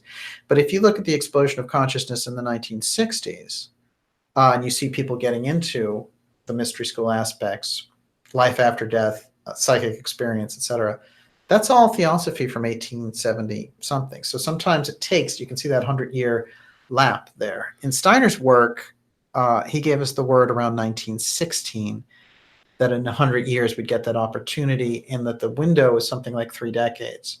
So we're running in that window, the early part of that window right now. So I think it is very important to apprehend what the schools left for us publicly. We might be able to go deeper. We might be able to contact some of those deeper mystery school elements, but they left things for us publicly. We can assimilate those first. I have no doubt, I'm sorry, I'm going to put it out there, after meeting Gigi, that we have access to those schools, that they're right there, ready to work with us, and that we are the ones who are not reaching out because for whatever reason we're lazy, we're discouraged, we have low self-esteem, whatever it is that, you know, is blocking us from doing the work of reaching out. I know, I'm so inspired after meeting Gigi. I know that it is right there, available to us. So anyway, yeah, Michael, absolutely. I did want to say, Michael Cook says, Joseph Farrell said, both the US and Russian astronauts experienced increased psychic abilities when outside the Earth's gravity. Will the next wave of spiritualism come from the new space race? Look at Edgar Mitchell is an incredible example of this. He brought meditation to completely different levels. And I think his organization, it wasn't about like, hey, we need UFO truth now. It was, we need a greater understanding of humanity and the cosmos. So let's think of it that way. There's certainly aspects when you get into space, just on that level, you're going to start to apprehend things differently. However, it does not take going to space. It literally is available wherever you are. That's what the mystery school traditions have told us. And I have to say, I'm going to reinforce this here, which is what I do, the work that we do here and with Dark Journalists is this. I'm a journalist who's giving you information relating to the mystery schools. And so it's not that I think that I can tell you how you can arrive at nirvana or anything like that. I don't have any of those types of solutions. What I have as solutions are that the mystery schools left behind a legacy. And I can, by sifting through that legacy, I think we can all get information that can help us to look at the situation very differently and to apprehend that spiritual vision, to get a deeper view into it. And when I look at other journalists who've done this, I'll mention Graham again because we were just talking with him. Graham said the majority of his work was based on investigative journalism. He came from The Economist magazine. I had done a decade as a tech editor. We get this ability to come into this from a different field and then bring the facts back. So he's an investigative reporter bringing forward this lost civilization, and that has been passed down, the truths that have been passed down, the spiritual message that's left there for us. And we have a lot in common in this sense, which is that, he's done such an incredible job over 3 decades doing that. What I've been trying to do is, as a journalist, bring forward the steganography and bring forward that. And when we see people come forward like Edgar Mitchell who've been in space and then it expands their consciousness, it's a fantastic gift, I think, for all of us. For me, the mystery schools from Casey to Steiner, Emma Britton and all of them, you remember Emma Britton, the way they had her channeling for the Orphic Circle was in a room. She was in a room going into trance and getting the information. She wasn't going into space. She wasn't going into some remote monastery somewhere. She was getting it right there. So it is available. It's like a radio station. It's always broadcasting, and you have to have the ability to tune in and then to tune in properly. And they have left those very interesting footprints behind for us to follow. And the steganography is, that's something that goes all the way back to the Book of the Dead. It doesn't get much older than that unless you go back to Atlantis. So it's quite remarkable, the information that is there. And we do have exceptional abilities. We have exceptional personalities on the stage right now that, might help us to get there. And, one of them in particular comes from a celebrity family who's connected to all this, and I hope to have the opportunity to bring her forward for you as well. These people work in very different echelons and with different work, but they are there. The people that we can point to, from Catherine Austin Fitt's work, Forbidden Knowledge TV, there's so much incredible work that we can resonate with and grow from that, the kind of shoddy stuff and the incredible kind of junk conspiracy stuff that floods into the space, if we can develop better discernment, we'll have a lot better shot at getting the good stuff rolling. Yes, Miss Olivia.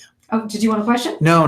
Actually, I thought you were saying something. Okay, good. What I'm going to No, I actually do want to ask this question. I want to make sure. it. Okay, so Did I call it or what? Yeah, Carol Casa wanted to know, did the Orphic Circle group ever have alien encounters?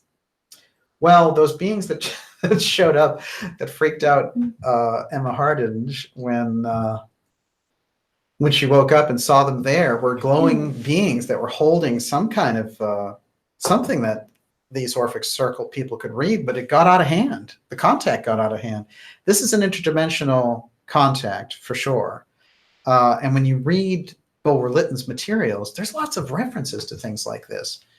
He calls them angels, or he calls them, these unusual beings from the underground, and the Vril beings, and the coming of the new race and stuff. It's quite remarkable. I just saw Kev Baker out there. Kev, it's great to see you. Kev Baker's show, it's just a fantastic, excellent show. He's been doing excellent work today. A nice shout out to Kev. But it is quite remarkable when you get into it. She will mention this whole connection with space also, oddly enough. Okay, I'm going to get into something which is controversial on the Emma Britten side, in which, like I was referring to earlier, people have said this book, Ghostland, referring to this initiate going and getting this initiation, is actually her, and that the reason that she wrote it as a story was, one, she couldn't reveal it because the Orphic Circle had sworn her to secrecy, so she couldn't reveal it as herself. Two, that women weren't getting the kind of respect, and that this was Blavatsky's problem, and that they really pushed Blavatsky around terribly and made her life a living hell. It's not often talked about, but really, she had an incredibly difficult time. And she's kind of the opposite of the guru that gets praised and people send all this money to.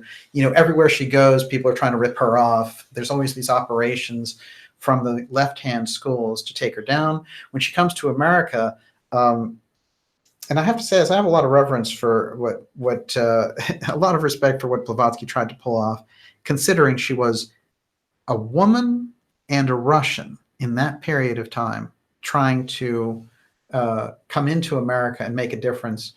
So she approaches those mystery schools and says, look at me, I know what you guys know and more. Make me part of your mystery school, even though you don't admit women, and I will we'll work on this together, and I'll start Theosophy with you.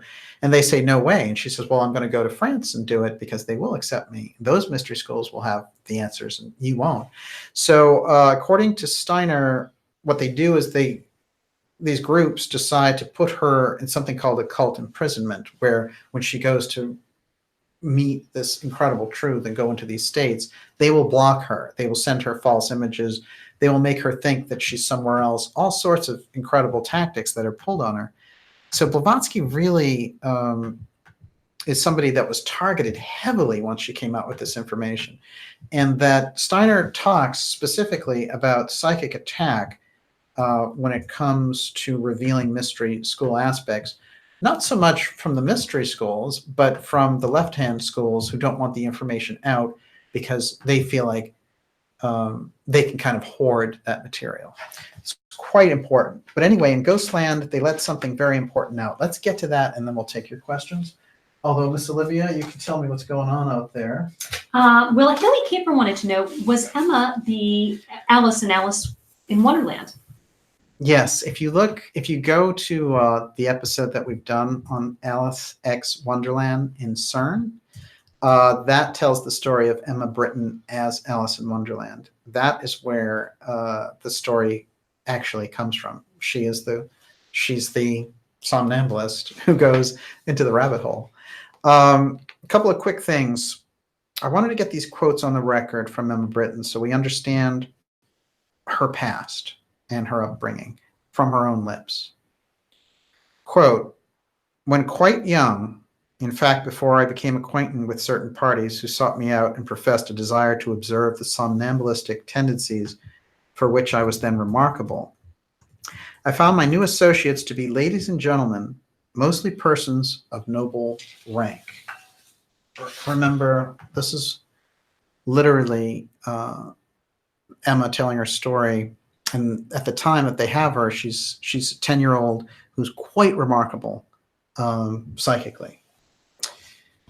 And she says, they were mostly persons of noble rank. And during a period of several years, it actually winds up being 4 years from 10 to 14, I and many other young persons, these are all girls between the age of 9 and 14, assisted at these sessions in the quality of somnambulists or mesmeric subjects. This is very important because it shows that she understands mesmerism, which, you know, that's information that comes down to us from the 1600s, where Mesmer had figured out this whole thing with De Puysegur about basically all sorts of things relating to higher psychic interaction. So she says, from here, she says, it was one of their leading persons that assisted at their sessions in the quality of somnambulists. I'm sorry, it was one of their leading regulations never to permit the existence of the society to be known or the members thereof named until they passed from earth to higher life. So after they're dead, it's okay, you can say whatever you want. It is in virtue of this last clause that I am at liberty to say that Lord Bulwer-Lytton, the Earl of Stanhope, and Lieutenant Morrison, better known as Zadkiel, the author of Art Magic, belonged to the society, the Orphic Circle. So she identified the members there. This is so remarkable because without her telling us about it, we never would have understood anything about the Orphic Circle. Let's go further. From the age of 12, my public life commenced, and anyone who has become acquainted with the severe studies which musical artists are called upon to pursue in Europe will scoff at the idea that any leisure could have been afforded me for those metaphysical and scientific studies for which certain of my American friends affirmed my youth was absorbed. With the exception of a little dabbling in astrology, pursued under the auspices of merry gypsying parties I'd never heard of, much less studied any ology in my life. Never understood to those around me, it was in those after years when I became called and associated with a secret society of occultists and attended their sessions in London as one of their clairvoyant and magnetic subjects, that I myself began to comprehend why a young girl, fairly educated and blessed with many advantages, should be branded with such peculiarities of disposition as must inevitably shut her off from all companionship with children of her own age and standing. The society of occultists to whom I can now allude and who are named in Ghostland are the Orphic Circle. They obtained knowledge by means I'm not at liberty to mention of those persons whose associations they desired. None of the members were known as such outside their circles. The existence of the society was undreamed of, and those whom they chose to affiliate with, they knew of and called. They knew of Emma Britten. They knew how to spot these people. I, having thus been favored, obtained a clue to my own exceptional early experiences, which the subsequent developments of spiritualism stamped as natural seership. Emma Hardinge Britten. So she's telling us there that it was actually through them she came to understand her own abilities eventually. So she's giving them the hat tip there, but also saying that they operated in secret and that no one knew the existence of this group and that they were of noble rank. And she's also saying the way that they obtained information from her, she still can't reveal. This is the end of her life. It's quite remarkable when you think about it. I suppose we have a clue in that they're getting somnambulist information, but there's some other mechanism that she's describing there, which we don't know what that is. Okay, now the Ellora Cave mystery and Emma Britten. Good. Yes. I'm very excited about this topic. It's quite unusual. I'll remind everyone you're watching the Dark Journalist Show. We're going deep, deep into Emma Hardinge Britten in the Orphic Circle Mystery School. This aspect, the Ellora Caves and the Mystery School inside these caves, comes out in Ghostland, and she uses a figure that is going through all this and then tells her. But later, a number of people surmise that this is, in fact, Emma Britten's. She was very well traveled. She went to America, she went to Australia, she went to New Zealand. The idea of her in India is very easy, especially since Theosophy grew there very massively during the time of its first 5 to 10 years. But this very unusual incident in the Himalayas that is recounted in Ghostland, if we look at it through the eyes of Emma Britten, as opposed to this character who's giving her the information, then we get the idea. This is where it takes place. It is this abandoned temple in the caves of Ellora in India. And it's quite a remarkable sacred place, as we can see here. We get some impression of what once was a mighty spiritual culture there. A little bit of a close-up. We have some of this kind of traditional but very interesting mystery school imagery out of India. Very interesting and quite remarkable. Olivia, that's kind of right up your alley. Totally. Okay. So there's a few interesting things that come out about these caves in particular that I want to read, and about this aspect of the school that come right out of Ghostland, the book. So she's describing this character finding the school after being led there by an unusual person that she refers to as a mediciner, which I found quite interesting. This is obviously somebody who dishes out spiritual medicine. I was completely overpowered by the light, and until it gradually filled the whole place with a soft, hazy glow.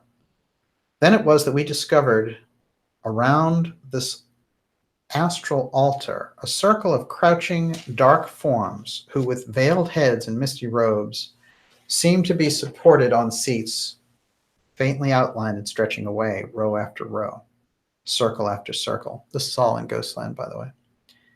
And remember that actually we're leaning towards the idea that this is Emma Britton writing directly about her own initiation through this male figure in order to get it the right respect.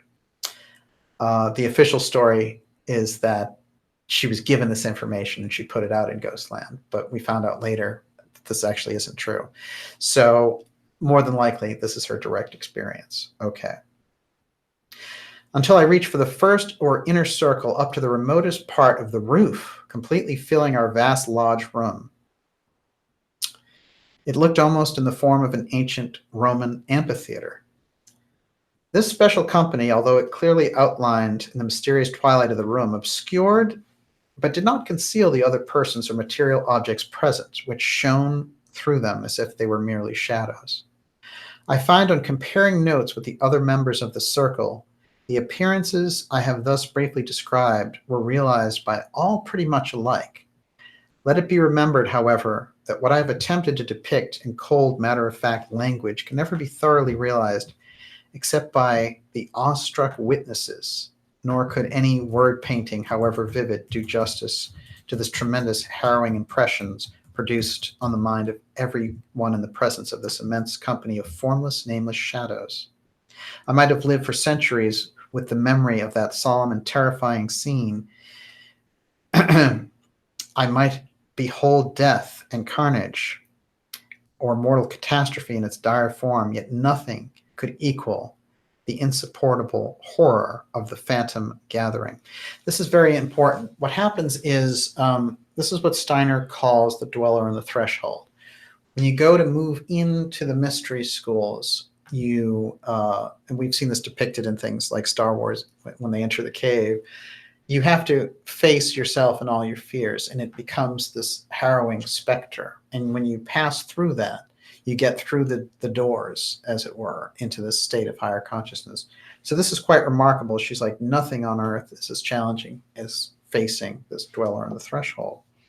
And I do want to point out here that what she's talking about is very much how Gurdjieff talks about going with a band, a group of people who were in search of higher knowledge and who basically came to this mystery school and they initiated Gurdjieff. This is the entire story of Gurdjieff, but this one is taking place maybe 50 years earlier. There was always this idea that these mystery schools somewhere were deep in the heart of Asia. Okay, I'll go forward with a little bit more of this, and we'll get just a little bit more flavor of going into this mystery school. So what happens is she realizes that these are kind of specters and they drift away, they kind of melt away. And then she's led into where the actual masters of wisdom are. So she has started to realize what's happening in this. I'm going to pass a couple of pages here because we're tight on time.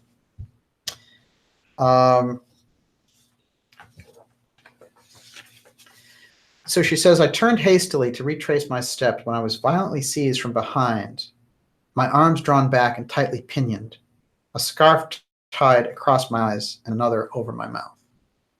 And all this was done with such an amount of force and incredible rapidity that before I had a moment's time to offer the least resistance, I was gagged, pinioned, blindfolded, and in this helpless position with hands and iron grasping me on either side, I felt myself dragged on in the direction of the temple and through its long colonnades until I reached a point where there was a slight pause and the aroma of a damp subterranean atmosphere became distinctly palpable.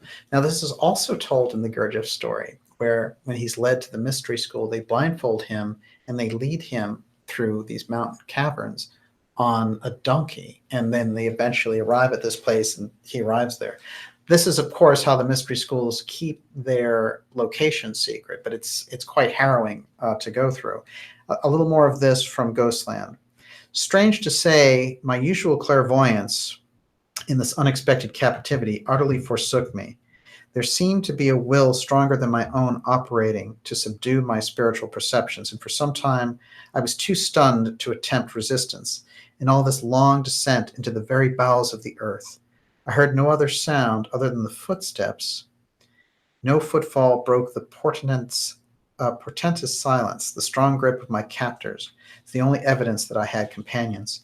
Just as we reached a certain point when I realized that I was being forced to descend in an almost interminable stairway, the idea occurred to me that by planting myself firmly on my feet, I might at least manifest my determination of going no further.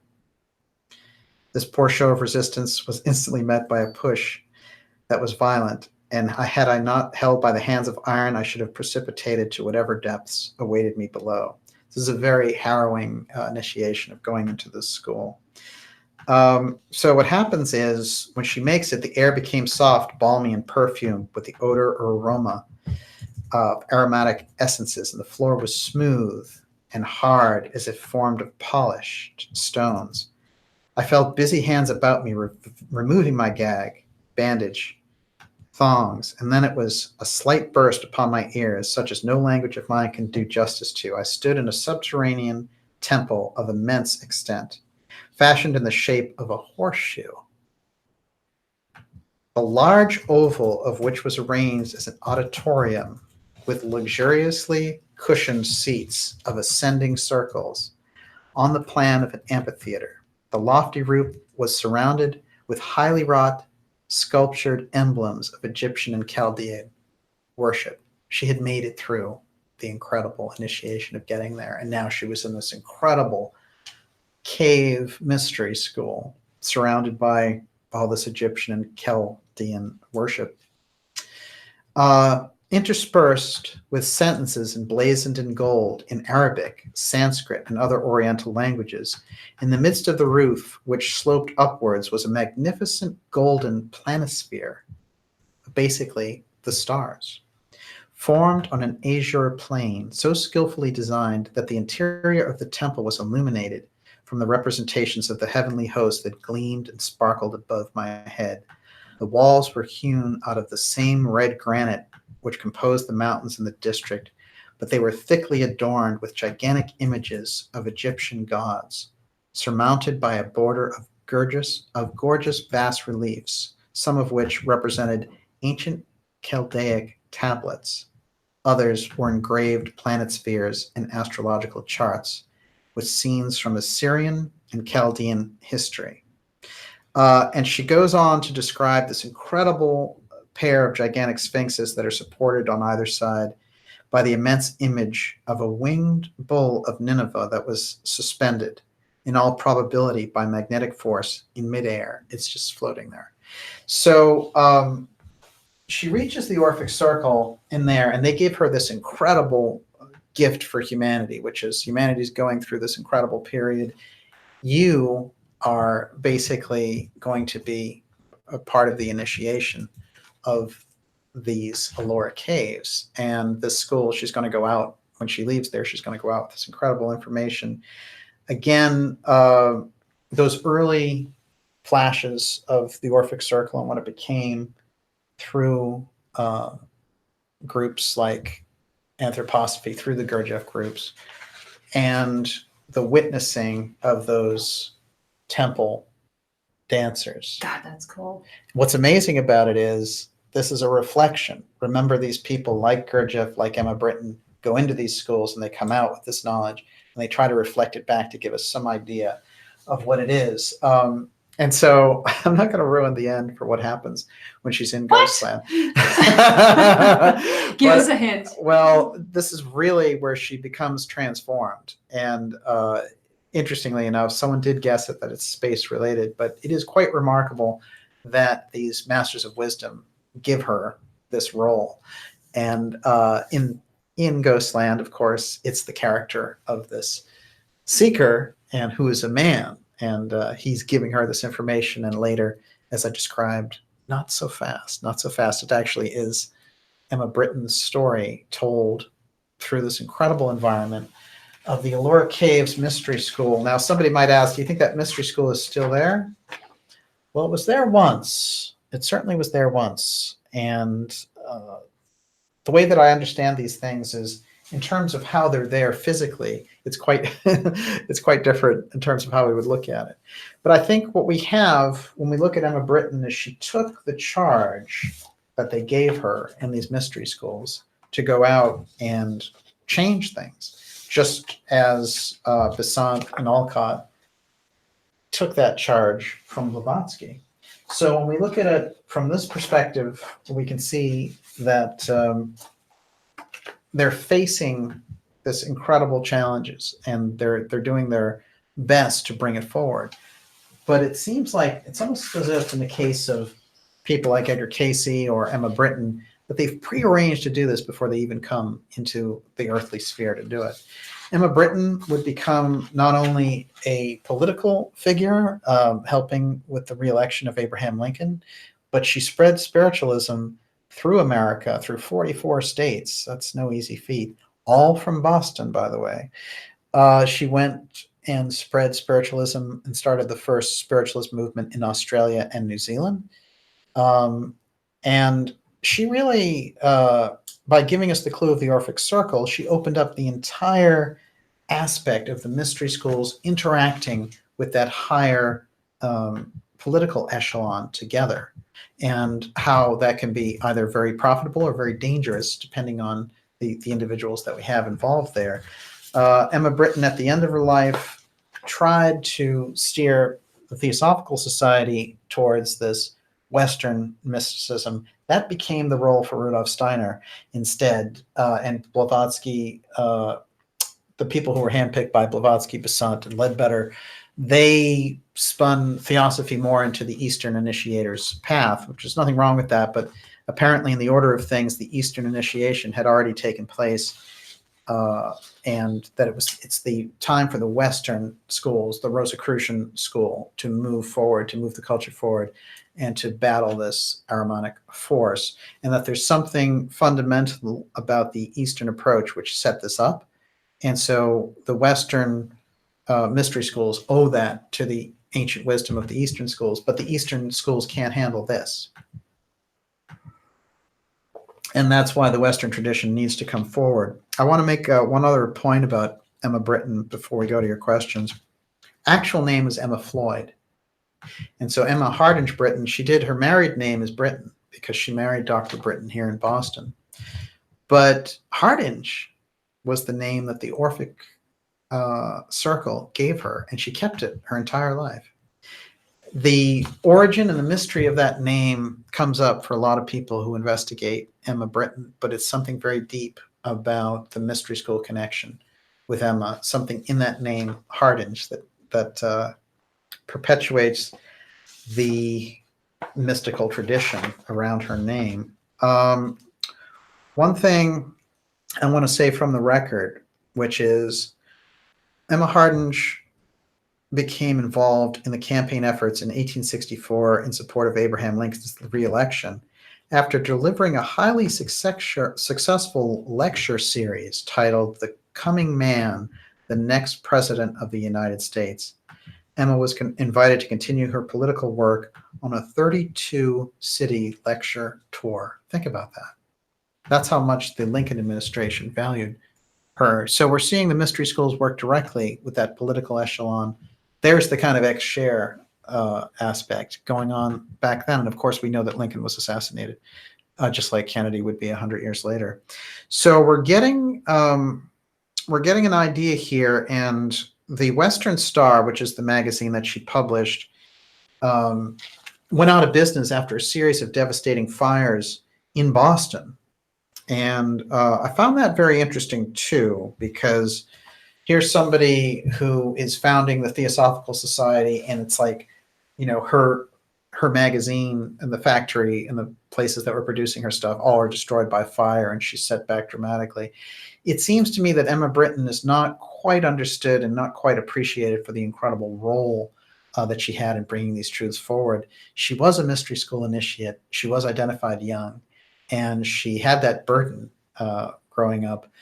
And she had the incredible burden of her own psychic abilities and how that made her different and unique from other children, but also made her valuable to other people. And when we think about growing up and how you just kind of want to, get on with it and get on with having fun and all the rest of it, they have this incredible burden laid on her. One other thing I'll say about her autobiography is there's quite a remarkable story there about when her father dies, who she's very attached to. And she is 11 years old, and she's sort of run away from home, and she's standing there about to jump in the river. And she talks about this incredible thing of hearing her father's voice saying, "You have to go home. You have to go home right now." And that psychic ability, her ability to tune in, actually saved her life there from that incredible sorrow. So it seems to me that the incredible abilities that she had sort of determined the entire outcome of her life one way or another. But at times, there's no question about it that they saved her. And I guess, I'll try to sneak in the thing about the astral stalker. But for now, No. I'm going to go to you. I'm going to throw it right back at you. Well, let's go to questions now. I thought I called the shots. No, you do. You say, how high? I know you Put have your money where your mouth is. It's okay. You're going to do it. Astral stalker coming up. All right, fine. Okay, so Don Forbes wanted to know, does she give her age when this happened, the cave incident? Well, this is very mysterious, actually. It seems to me that it's after the Orphic Circle aspects. And since she's doing it through a different figure, the figure himself is only in his 20s. So we can imagine perhaps that Emma was in her 20s when this happened. But I do find it quite remarkable that there's an entire initiatory sequence that's outlined in Ghostland, and they talk there about how they use certain language to communicate with each other. And if you read Ghostland, you're going to find a major key to exteganography, and that's something that's there waiting for you. Keep rolling. Okay, so Bob McElvenney, why do you say school instead of mysteries religion? They identify themselves as schools. So I don't give them that designation. That's the designation that they give themselves. And if you think about it, what is a school? A school is where you get educated. So for all practical purposes, they're schools of the mysteries. So they are like the Greek tradition in that sense. But certainly school is a very appropriate term. Yes. Bokrills. So when they find a child they're looking for, how do they approach the parents for access? This is very interesting. First of all, we know that her grandfather was the Wizard of Wales. So they already knew there's something going on in that bloodline. Now, the father had an intuitive ability. It was remarked upon. But it seems to me, through his contacts as someone who was a captain in the British Navy, he may have come into contact with some of these elite circles, and that's how they were able to identify her, or they may have just kept an eye on that bloodline. It's quite possible. She never explicitly says how she's brought into the circle, but she does identify her the first time that she's there as being 9 years old. So we get that. That's when they first identified her. But her life was already strange before that. Remember, she had no friends. And she was kept on this very tight schedule of music, learning literature, and nothing in between. I think about a story that we did, and it related to one of the most incredible mathematical figures in history. And one of the things that her mother had her do was stand still for 30 minutes at a time. There's something very unusual about some of the methods that were known among these families and these groups. And the standing still aspect reminds me very much of the stop exercise in the Gurdjieff work. Very, very interesting. That's Ada Lovelace. Okay. Okay, so Book Rules has a whole bunch of questions that are related. Yeah, sure. How did Emma know whatever she let in would be benevolent? How did these groups know what would come in through this vessel would be benevolent, basically? And did any of the gifted ever explain how easy or often it is for evil spirits to take control during a channel? Any stories of when one did? Oh, certainly. My God. Well, here's the interesting thing when we think about that. She actually wrote a book about how to do these circles. And she kind of basically was like, here's your how-to book about how to do your own Orphic circle and how to keep those mediumistic tendencies towards negative subjects off and to keep those forces out. There were some basic rules. One of them is that when they did the circles, their hands were always facing down. So their palms would always face the table. That's one. Two, for magnetism, lights always had to be low. You could not have a large source of light in the room. That's why I think they're candlelit or whatever. There's something about that spiritual interaction that we can't go into the right state, perhaps, unless the room is darkened. Some other interesting ones I find fascinating is that nobody who was physically ill could participate in the circles. Something about the magnetism for someone who was physically battling something could be working in those circles. I also found it interesting that one of the other qualities is that if somebody had an over supercharged manner, if they were too manic, that they would either need to develop a method not to be so manic, or they couldn't be in the circle, because the magnetism, when it comes in, the spiritual contact, when it comes in, it'll get magnified, and then it'll be overwhelming if somebody of that character is there. So these were all very interestingly balanced, right down at times to shade of hair, which I found very interesting for how a good circle would operate. And very often they would operate in either 7 people or 12 people. So, and it was very complimentary to have fellow family members in the energy circles as well. Channeling the heart, Barbara Joyce. Does DJ think the big push to get everyone to have their DNA analyzed is a way to keep track of bloodlines? Absolutely. And what bloodlines are they looking for? Oh, they know how to interpret and read those things quite well. And the DNA, like test your DNA thing, I think is large-scale harvesting. There's no question about it. Now, some people have said, what are they looking for? They're looking for alien DNA. They could be. It could very well be. But I also feel that they want to have a record of this particular bloodline that they're looking for. And I think that's where a lot of this comes from. Well, and I think, let's face it, I'm sorry, I'm going to go there.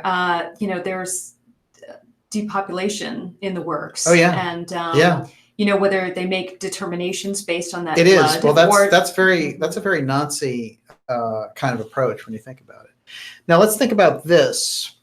Also, talking about bloodlines, Edgar Cayce's grandfather, this is not widely talked about, but he could levitate objects, and he showed young Cayce that he had this ability. Now, when he died, Cayce witnessed it because the horse was getting a drink of water and threw the grandfather into the pond, and Cayce was a 4-year-old kid who couldn't swim, so he had to watch him drown. Afterwards, he would see him and interact with him as a child. But this grandfather lineage giving Cayce the ability, and that this guy could levitate tables and chairs and things. And then Emma Floyd, Hardinge Britten, her grandfather was known as the Welsh Wizard. So there's definitely a bloodline aspect to psychic ability. It's not the only aspect, but certainly it's something that they do keep track of. I don't think it's something that's a requirement to join a mystery school, because I believe abilities can be brought in through other lives as well. But it is quite interesting when you talk about the bloodline tracking. Yes. Cheryl Peterson, what is your differentiation between a mystery school and a cult? Well, the cult, as it's come down to us in modern times, I've done a lot of work around cults, from, you know, the blue chicken cult to Rajneesh, and a lot of them are set up around harvesting individuals. The mystery schools are there to benefit humanity, and so their role is very, very different indeed. They're there to move the culture forward, to give us that opening to choose. Remember, if you're coming from a true mystery school tradition, nobody gets forced into doing anything. As a matter of fact, the whole idea of like violently seizing the government or something like that, the mystery schools don't operate, because they understand when you invite those energies, when you ignite that process, then you are in fact, inviting the wrong energy, and you could never be a real mystery school and advocate those types of things. The mystery school is more about training individuals to acquire ancient knowledge and spiritual knowledge, and that infusion leading us to all sorts of understandings about who we are, one, and two, also to understand the nature of life.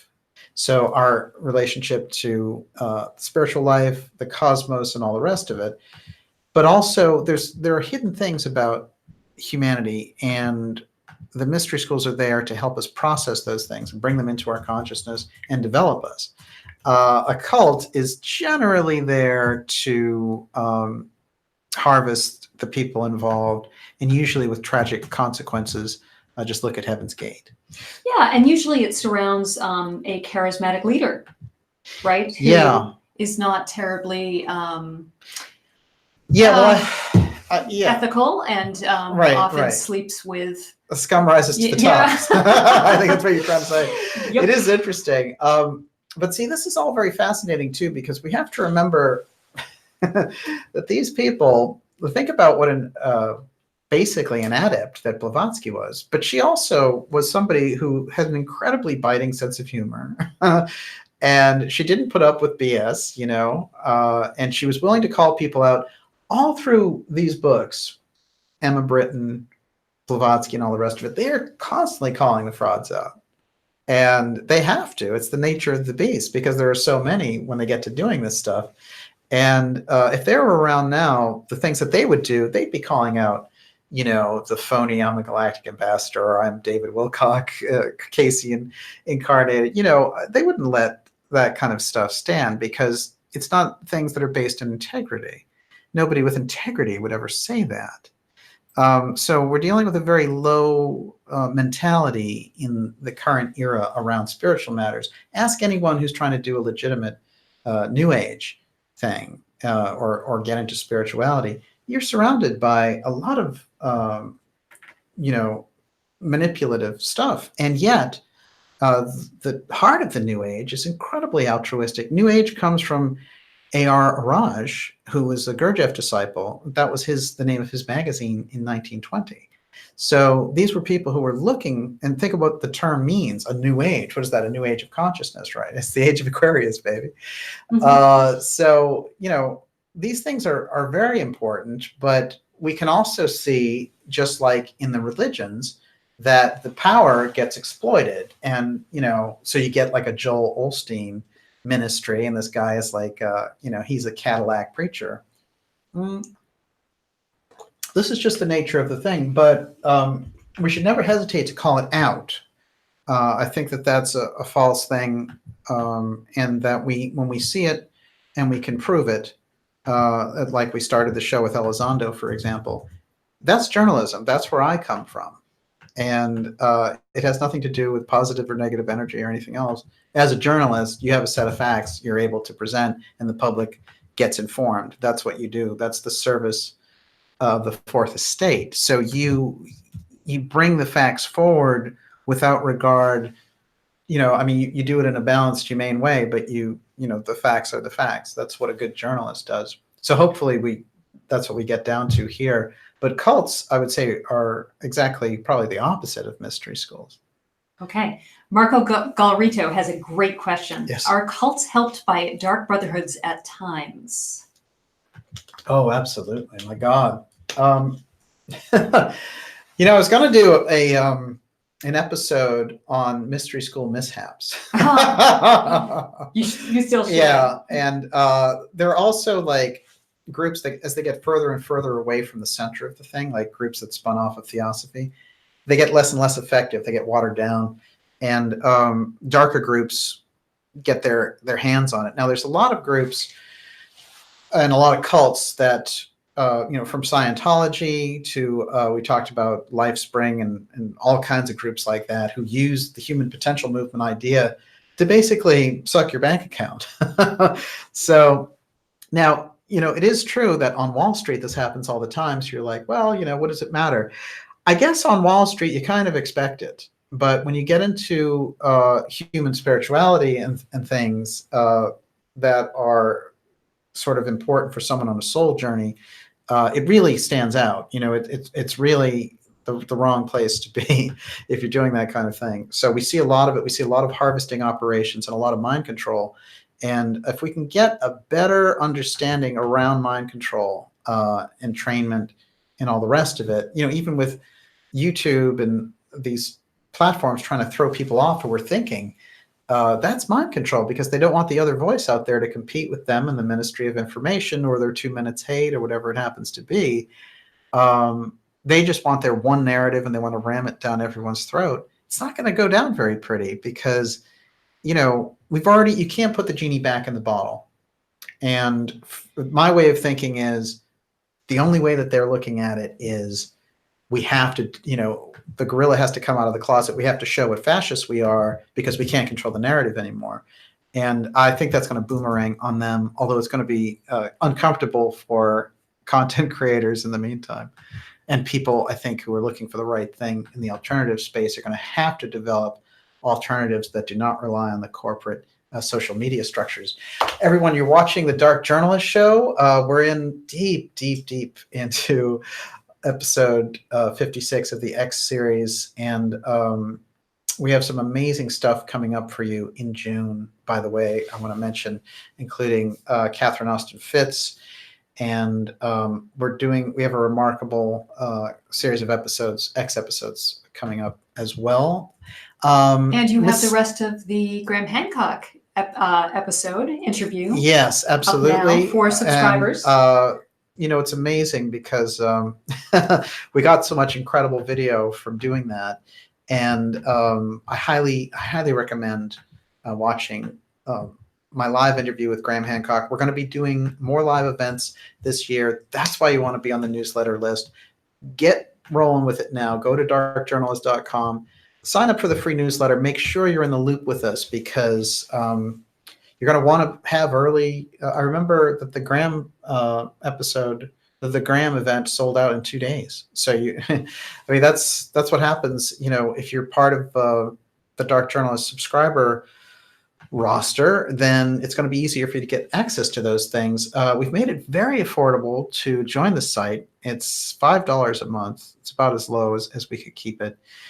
And it's incredibly inexpensive. And, you know, this is the time. Look, if there's tearing down the social media, then apathy isn't it, and procrastination is out. Get behind the show, subscribe to the show if it has value for you. And it gives us the ability to go further because we have some very explosive news relating to the hot zone that's coming out this summer. And you're going to want to be a part of it. And the best way to do that is to be a subscriber. Yes. There are a lot of votes for the episode on the Mystery Schools Gone Wrong. Everybody wants to see it. I have some good, really classic examples. There's that one. Yes. Oh, yeah. Yeah, okay. Well, I also have Elizabeth Clare Prophet, but that's a different story. Okay, so we'll take a couple more questions. Okay. Well, there's such great questions. Yes. Okay, so Avishai Lavi. So are the schools multidimensional? And Timothy Carroll wanted to know, please explain what is an ascended master? Well, the idea of ascended masters in general is that people have developed themselves to a level through spiritual advancement where they can move on to another system of growth, so that the earth is, they've mastered the plane. And what they do is they become, instead of moving on, that they maintain an ethereal presence here to try to help the others. Remember the original Casey story about why Emilius comes down to Atlantis. He is trying to help humanity that's trapped in matter and get them on a better evolutionary course. And the harmonic forces are engaged in keeping them deeper and deeper in that material stupor. So this is the kind of cosmology that we see playing out in the mystery schools.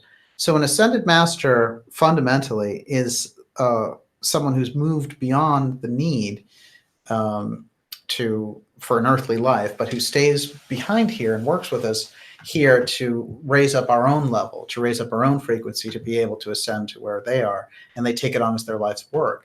Now, this is the most noble exercise, and there are ascended masters. There's no question when the mystery school traditions, that's the first thing that they tell us, that there are these masters and these higher forces. Now, there have been times when people have kind of created their own lexicon about it, and it's going to happen. But the fact is that everywhere from, Kuthumi to Saint Germain, these figures recur over and over again in mystery school traditions. And so there we are. And so for me, I think that there's no doubt that such a thing exists, and especially if you take it from the level of the mystery schools. Casey's work, Gurdjieff's work, Theosophy, Anthroposophy, Steiner's work, they all tell us about this level of master that's seeking to help society. And there we are. Yes.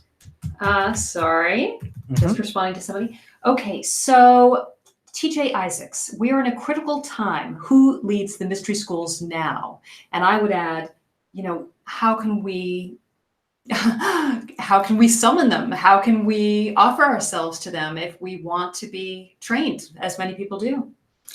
Well, I don't think the way it works, it's very interesting, actually. If you look at J.G. Bennett, who was Gurdjieff's disciple, he wanted to know from Gurdjieff where the mystery schools were. So did Ouspensky. But interestingly enough, the period of time didn't lend itself to people going and discovering and going off into a monastery and learning the techniques and coming out. So, Gurdjieff was saying basically, you're going to lead, you're going to create these things.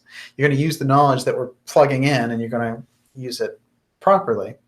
And so the next phase for us is the way that we plug into the mystery school material is by examining what they have left for us and understanding it, and then we get to move up to that next level. And I think that figures do come forward and will come forward related to these schools. I think that they are active on a regular basis, but I don't think it's the kind of thing where we're going to be able to send them a postcard, because,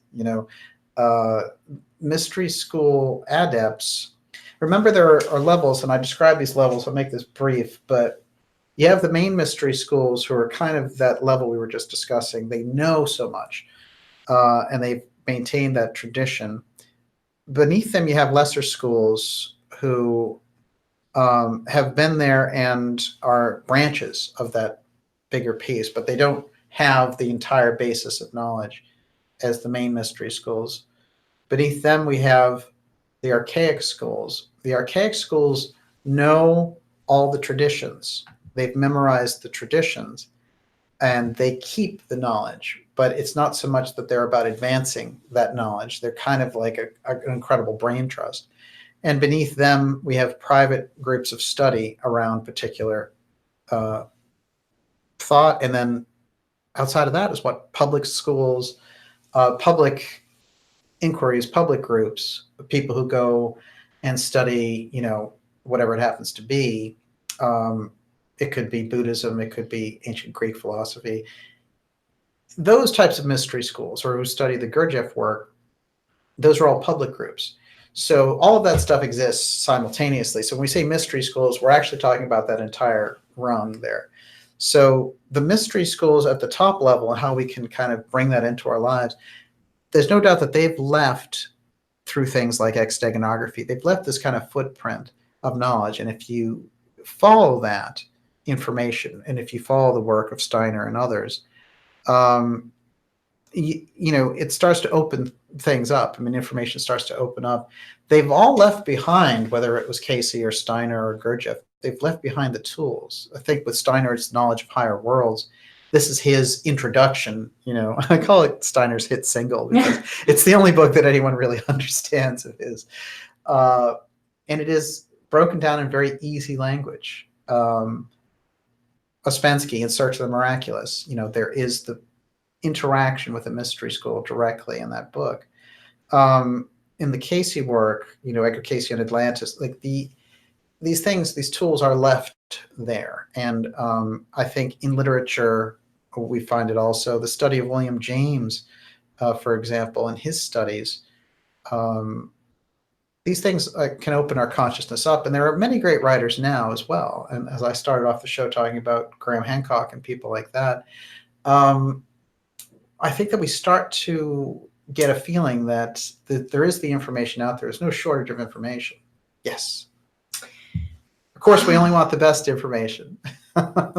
So Nimza, yes. DJ, in your opinion, to what extent are these groups back engineering Greco-Egyptian religious practice versus genuine continuity from the ancient world? Yeah, well, that's interesting. What portion, at what point do you get stuck? Like the archaic schools I was describing, they know the methods that worked 2,000 years ago because they've kept them. But truth, learning is a living process. It's expanding all the time. You know, you and I re-engaging with the mystery school knowledge, their 100-year prediction, that is a development, a growth by us examining that material. We get to see it. It's not happening in real time. We get to review what they did, but we are happening in real time. Our observation of what they did is happening in real time. And somehow we get some kind of syzygy going on. There's some kind of a link happening. Special things happen when we take on new information. And when we have that foundation in the mystery knowledge, I don't think there's any doubt about it. All right, we'll take two more questions. It's amazing questions tonight. We've gone deep, deep on Emma Britten and the Orphic Circle Mystery School and her unusual relationship as a founder of Theosophy to the entire movement of spiritual awakening that we've seen the public mystery schools come forward with. And I do want to say that there has to be some recognition about these figures when we look at it, the sweep of people like Rudolf Steiner, the sweep of influence of people like Casey, you know, who were not standing up and saying, you know, with a big ego line, notice me, do something for me. I mean, Casey actually lived his entire life basically in poverty. Mm-hmm. And it was only in 1943 when There Is a River came out that people really knew anything about him. And 1945 is when he died. So it wasn't really until the 60s that his work was discovered. So it's part of a process here. And I think the thing to shy away from is when, you know, just look at the problems that like Tony Robbins has had recently, right? When things are just shoved down your throat and like they're overly marketed and it's this whole draining process. And we've seen the whole collapse of, you know, Gaia and all the junk conspiracy that they were rolling out. Now we're seeing the collapse of TTSA, a company that has $46 million in losses by trying to portray this big UFO buildup with the media and the CIA. You know, this is the stuff to avoid. You know, look for the quiet voices who have done the good work. You know, look for the Steiner work. That is the pearl of great price. And try to, you know, avoid the bombast as best you can in a society like this. Mm-hmm. Hey, did someone not, who was it who found that Kanye West was wearing an anthroposophical? It was Najat. Okay, wait, he was wearing an anthroposophical t-shirt. Think about that. Anthroposophy is Rudolf Steiner's movement.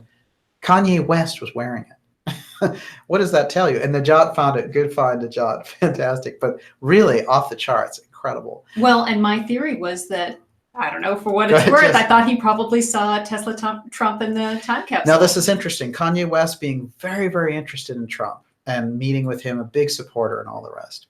And we have this very popular episode of the X series, just 400,000 views, called Tesla, Trump, and the Time Castle, all about Trump and Trump's uncle and his family lineage relation to these mystery schools. And Olivia, you came up with the idea. My God, I swear to God, he's wearing that Why t-shirt. not? He's seen it. Very interesting indeed. There's no question about it that there's a move around this material and there's a move around this information. And in my opinion, the entire thing is heating up. We'll take 2 more questions and we're out. Miss Olivia. Okay, so Aylin Karna wanted to know, did Steiner ever travel to India? No, not as far as I know. I know that he traveled to London. He was based in Germany, and he traveled all around Europe, including the Netherlands. But I have not heard of that. Okay, and also Aylin Karna. So why did Emma Britton have a fallout with Blavatsky and the Theosophical Society? It's unfortunate, and considering the way that they praised each other when they started, and including the incredible reverence that Blavatsky had for Emma Britton's mediumistic capability, that eventually they came to kind of almost like name-calling at the end. But it was 10 years later. I mean, they'd done their work. But what happened really, this is a tough thing to figure out. Fundamentally, the Western initiation tradition was the thing that the mystery schools were coming forward with. And there was a move by the Eastern initiators when Blavatsky had brought out this information. But because of her own predisposition towards Christianity, she could not move into the full Western initiator category. She still went with this, and she was pressured by the schools that were trying to keep her in this kind of occult imprisonment by preventing her from just being a wild card. And remember, Steiner is saying she released information that some of the mystery schools on certain levels didn't even know. So she was connecting with an incredibly high level of information, and they were nervous that she was going to let things out and that they would have no response for it. And it was already happening with Isis Unveiled. So they did a great deal to derail her. But what happened was the character of contacts that she had after that, when she was put in a kind of distorted state, it took her 3 years to come out of that. And her kind of hard position towards the Eastern initiators and the Eastern way is what's going to save everything became kind of like the hardened position of Besant later about we need a world teacher now. And so that's why Emma Britton and Blavatsky had a falling out. Emma Britton was going in the way that Steiner would develop, which is the Western initiators would push this forward in America, would become the kind of flowering of this new Western tradition, which has been going on since the 1500s. And Francis Bacon knew Atlantis in America, after the discovery of America was acknowledged in 1492, all of these things came forward. And the Rosicrucians, their goal was to make America this flowering. And of course, we got this incredible flowering of liberty going on with the Revolutionary War, but the spiritual movement was there too, because if you have the freedom of religion, you can open all this stuff up. And that's what it was all about. But now, remember the prediction that Steiner made for America, and I want to bring this forward, and we're going to do a show on it, but his prediction was that America, the terrible thing about America is they eventually will they'll create a law, an actual law on the books that prevents you from thinking a certain thought. And you can see how accurate that is becoming, his strange prediction about outlawing thought. And here we are with YouTube and Facebook throwing people off because they believe something differently than this narrative that the corporate engineers want to place out there. It's quite remarkable. Right. And right now they can use peer pressure and fear to do that, but they probably will technologically be able to do that. So we can't actually even create the thought in our minds eventually. Wow. That's a really good point. Yeah. All right, so you understand this quite well. So I'm not going to, I have to ask you this tonight. Yes. Okay. So Brenda Fisher wants to know, what do you think of Trump's tweet about the moon being a part of Mars? I guess that just happened today. I didn't know about this. I'll tell you this. I do feel that Trump with the Space Force knows a great deal through his uncle and all the rest about the UFO file, etc. So some of those things I don't feel are just accidents. When things about space get brought up. So yeah, I don't know exactly what to make of that, but we'll take another look at it. Yeah. There's no question that Following things closely. Yeah, he's in the loop. Remember, the phony Elizondo TTSA op is one action. It's the Clinton action. They want to use the UFO disclosure thing for their own weird military serve the deep state purpose. And then the Trump thing, in order to get at the UFO file, he's doing the same thing, kind of. He's saying, oh, the Space Force is a militarization of space. Make it a warfighting domain. No, don't make it a warfighting domain. That's not a good way to go get control of the UFO file. Make a Space Force maybe to, patrol assets or something, to reach out into space further. But the idea of making a space a warfighting domain, look, all the efforts of Kennedy, who was the person who created the space program, his whole thing was to get the war aspect out of space, so that if it wasn't in space, that the Earth could adopt the peaceful interaction. That's why he went forward with Russia and Khrushchev, saying, I don't want a space race. I want a joint moon mission. And many people feel like it's that and the UFO file, which got him assassinated. I've done a lot of work on this program about that. Think about it. Kennedy understood. He understood the birth of NASA. He understood if you go and start putting nukes in space, where it's going to lead. When they were working with Reagan around this and the whole Star Wars thing, they were telling him, look, if you put nukes in space, you can zap all these missiles from space. But they were also scaring him with the idea that they were showing him UFOs out there and saying that these UFOs can take us over. It's to such a point where he went to Gorbachev and said, will you help us fight, this alien threat? I mean, so the people inside the national security state only understand threat. That's their word. And so ATIP, the big tip-off when that whole thing was coming out, is that it was called the Threat Identification Program. Threat equals money. Threat equals power. So their whole thing is about threat. So when we get into it, when we're looking at an insidious operation of the CIA commandeering the UFO file, they needed a lot of money to do it. And so they were rolling out, all this money through the TTSA, et cetera. When we look at this, we can see that probably the worst people, if the CIA is opposed to Trump, and Trump is already looking for a space fighting domain, how much worse is their idea? So they're willing to use that stuff against us. And the CIA are liars on record, and we don't need to be shy about that. They've lied repeatedly. They've been censured by Congress. They've been censured by any good journalists, really. They've been censured by presidents who try to limit their control. They're extra constitutional, so they don't have the public interest in mind. They weren't envisioned in the Constitution. And as I've stated on this program, the person who created them, Harry Truman, said, if you can't reform them, scrap them. And it doesn't look like the reform has gone so well. So that's the way I would look at that. But definitely do not give them any kind of control over the UFO file. Okay, yes. We'll take one more question. Okay, all right. So this is a fantastic crowd tonight, by the way. Yeah, you're wonderful. NIMSA, again, does faking an alien invasion have the same meaning for its perpetrators as the fundamentalist Christian desire to trigger the end times by false flagging the events in the prophecy? We could do a whole episode. Yeah, that is such a loaded question. Well, this whole thing about holograms, look, they have the fake video distortion, right, where they can make your eyes say anything based on a picture. And we've already seen we've already seen odd video. So now they have the AI that can do that and can make your eyes say anything. So therefore, we can't trust those things. But you can imagine on a large scale, what was it we were talking about with the hologram that came out and sang or whatever? Oh, I forget about that, but I just saw one about the circuses so that they won't have animals in the circuses. And you can't, it's actually very psychedelic to have these holographic elephants. No, look, this is incredible technology. And you have to know that I'm a technology guy, which it might not sound like it on this program. I'm very, very into the technology. And the thing is, it's all about the misuse of this technology. Holograms are fantastic stuff, but if you give it to people who like to, drone people at a wedding, for example, they might use it for purposes that are very anti-human. So we have to be very careful about whose hands it falls into. Right. It's like Spock in The Ultimate Computer. Yes. What is that quote that he said to Kirk?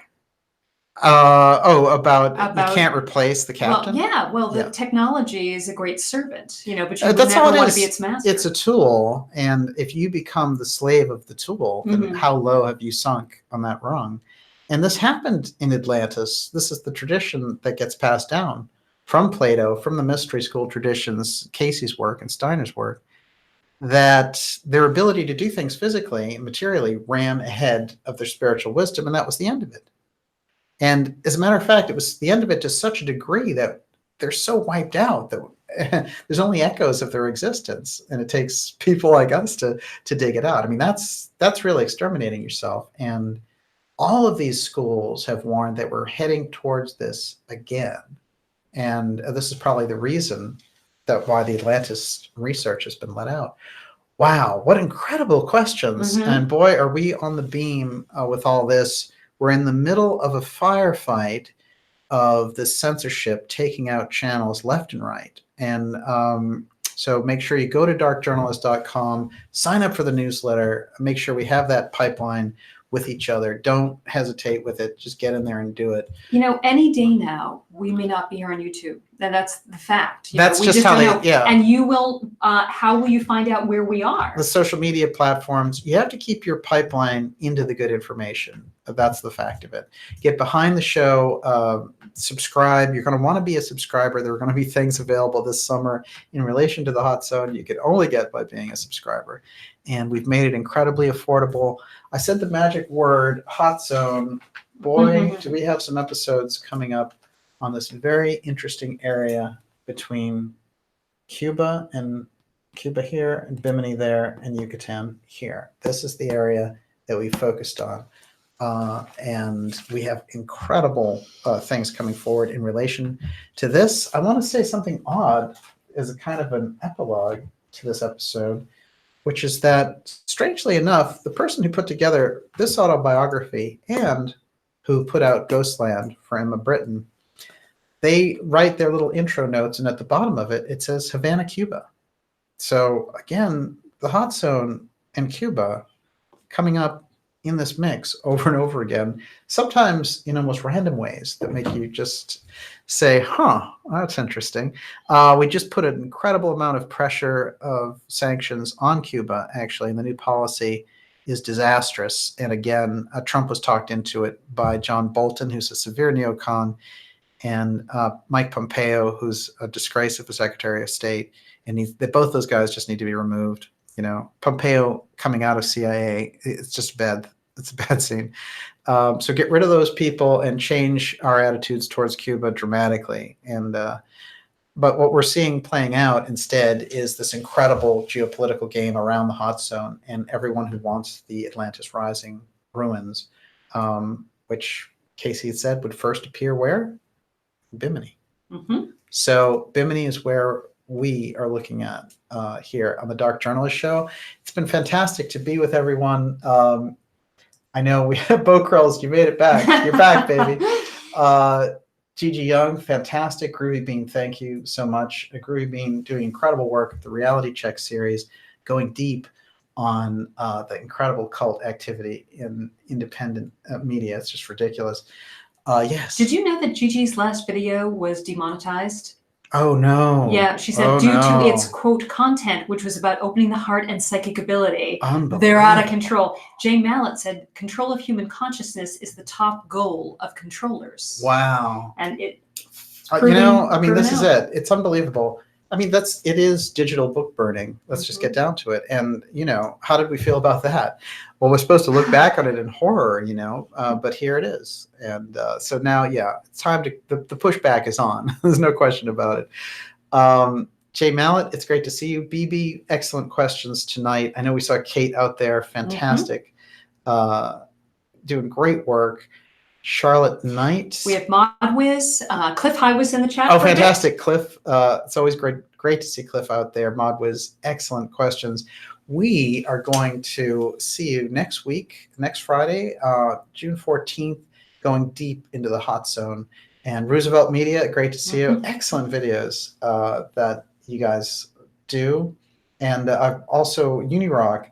I wanted to mention, he's not in the chat tonight, but he's been doing some excellent reports over on his channel, and a shout out to Unirock. I have to say that there's been an incredible sea change in the alternative media, and it is, it's almost like we've grown up and we're just kind of sick of the harvesting operations and the overdone marketing and the cult activity. We're just like, that's enough. I can they're going down for sure this time.